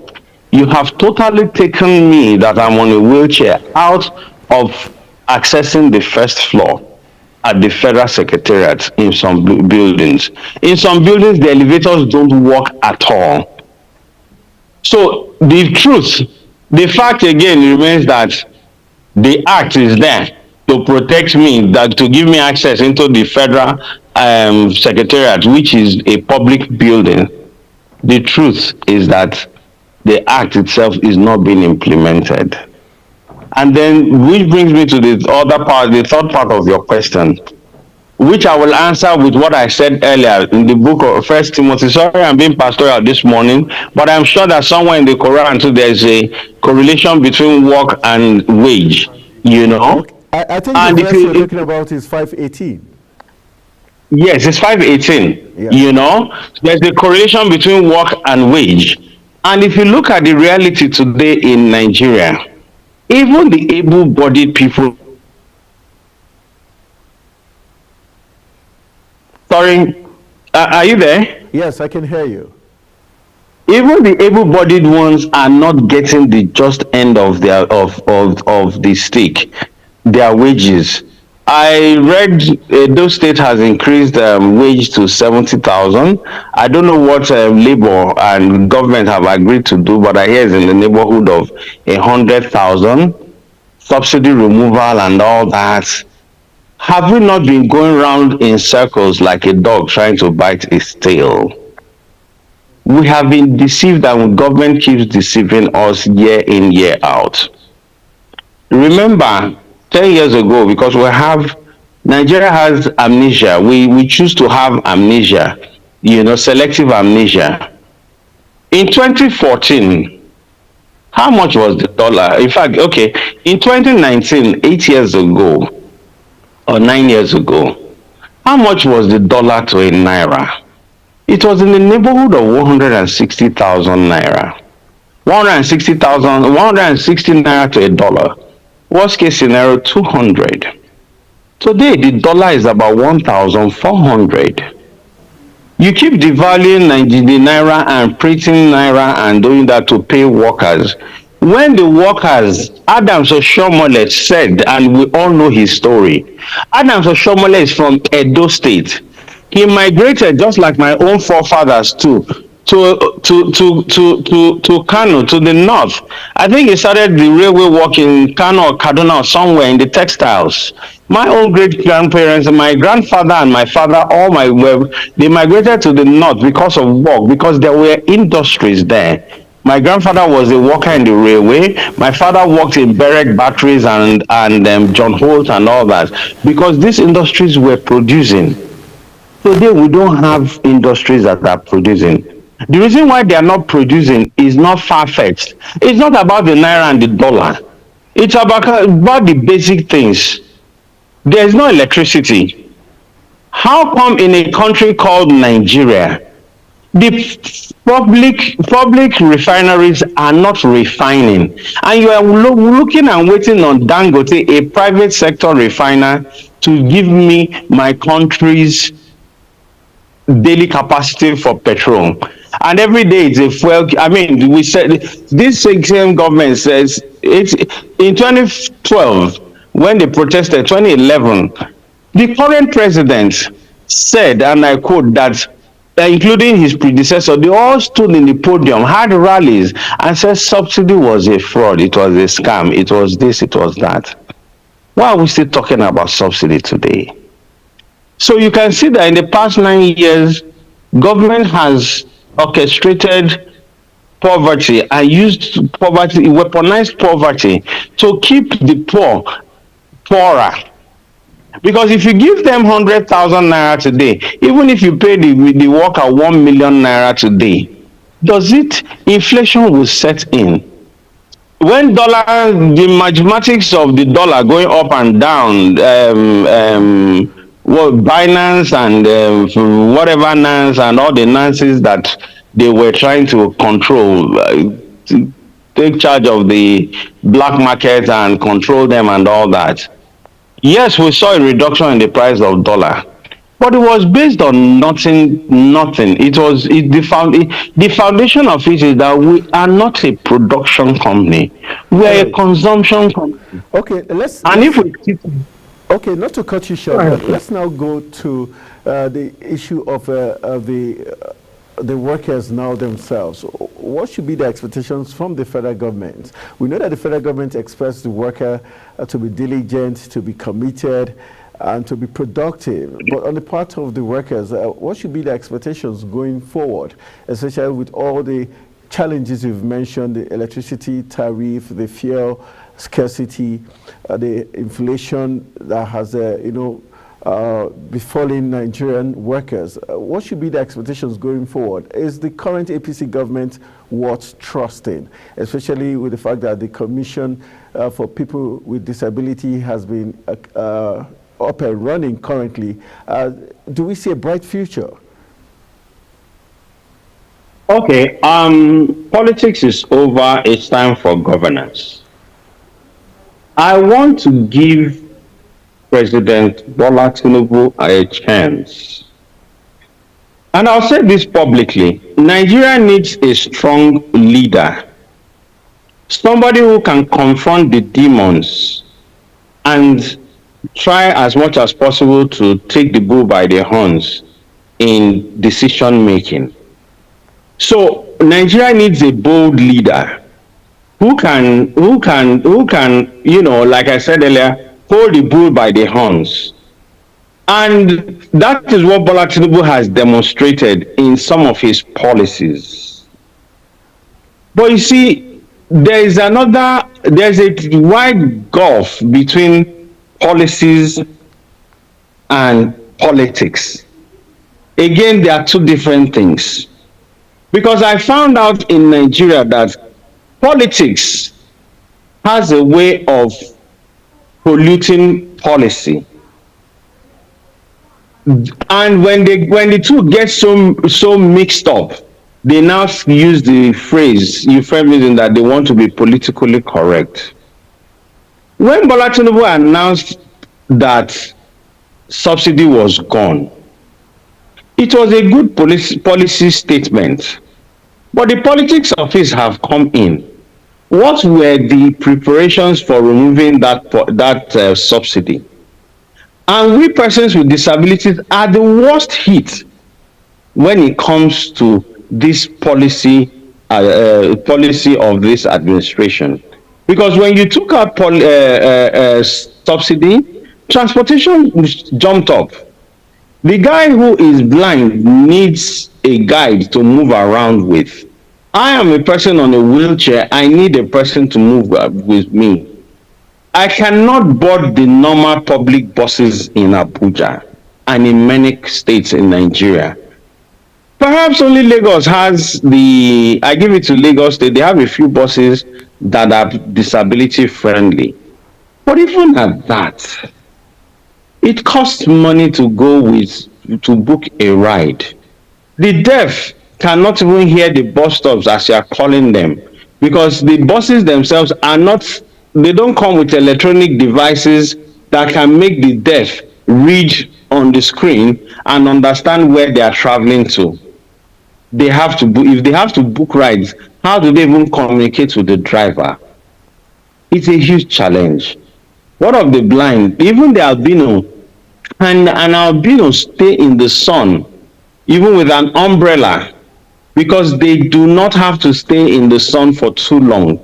But how can an albino travel with public transport? Every day the albino travels with public transport and stays in the sun. The sun rays causes cancer for that skin. So you see, it's a potpourri of challenges. So I would say, okay, President Bola Tinubu, I'll give you a chance, and I'll plead with persons with disabilities to give him a chance. He has been bold in his policy statements. But can they go away from the politics of it and face the governance? If you are able to handle governance, there's a minister in the Interior, Minister for Interior, who is handling the passports and all that. But passports is just one item.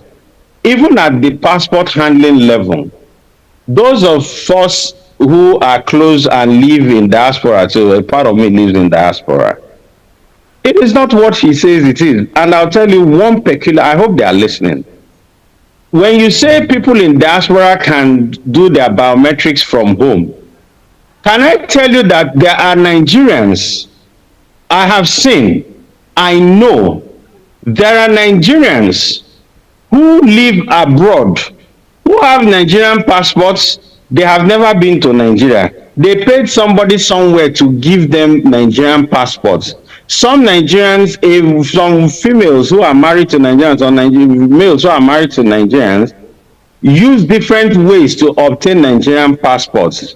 And when it comes to renewal, they are not able to renew because they cannot get the certificate of local government origin out there. So if somebody wants to do those biometrics and you ask him to send everything easily, it means that the Nigerian passport can be easily obtained fraudulently and used for fraudulent purposes. What are the parameters for checks and balances for those of them in diaspora? Agreed and granted that for us in Nigeria, if you want to do your passport here, you must come with your local government certificate of origin. But I have seen people who have foreign names. Oh my God, I don't want to mention names, I'm on TV. But I have seen Nigerian passports, shockingly with foreign names of origins that are not Nigerian. How come? And that person is as black as you and I, bearing a foreign name. It means that they have fraudulent names that they used abroad. They come here to Nigeria, bribe immigrations, and they obtain those Nigerian passports. How they forged a certificate of local government origin. Well, I think that certificate of local government origin just started. It's a good move in the right direction, but I don't know if it was there before. But if it was there, how did that happen? All right, let's wrap up our conversation now. What will be your final word to the federal government in terms of welfare for Nigerian workers going forward, and also not just government workers, but the private sector as we wrap up our conversation? My wrap up will be, please make life better for everyone. Remove all barriers to employment for persons with disabilities. Barriers include, of course, paying the right wages. But more importantly, for the average Nigerian worker, inclusive of the persons with disabilities, please give them wages that can give them pays that can take them home. Because the take-home pay now cannot take them home. But we don't also want to increase wages that will lead to inflation. Let us become a production economy and not a consumption economy. If we're able to tackle that, I think Nigeria will be a better place. All right. I will rest for now. All right, I want to say a big thank you, Dr. Chike Okogu, who is the responsibility officer of the Center for Ability, Rehabilitation and Empowerment, doing great things for Nigerians, especially people with disability, but with very amazing ability and capability. Thank you very much for your very wise words this morning, and your message to the federal government, the Minister of Interior. I hope he has gotten a dose of something to think about, and we are so grateful to have you join us on Workers' Day, and also celebrating with Global Television as we turn one today. Thank you very much, and God bless you all. All right, so that's how we're going to call it a wrap on our final discourse segment on Global Morning this morning. We'll go for a quick, very quick break. When we return from this quick break, we'll be wrapping up Africa's finest breakfast show. Stay with us.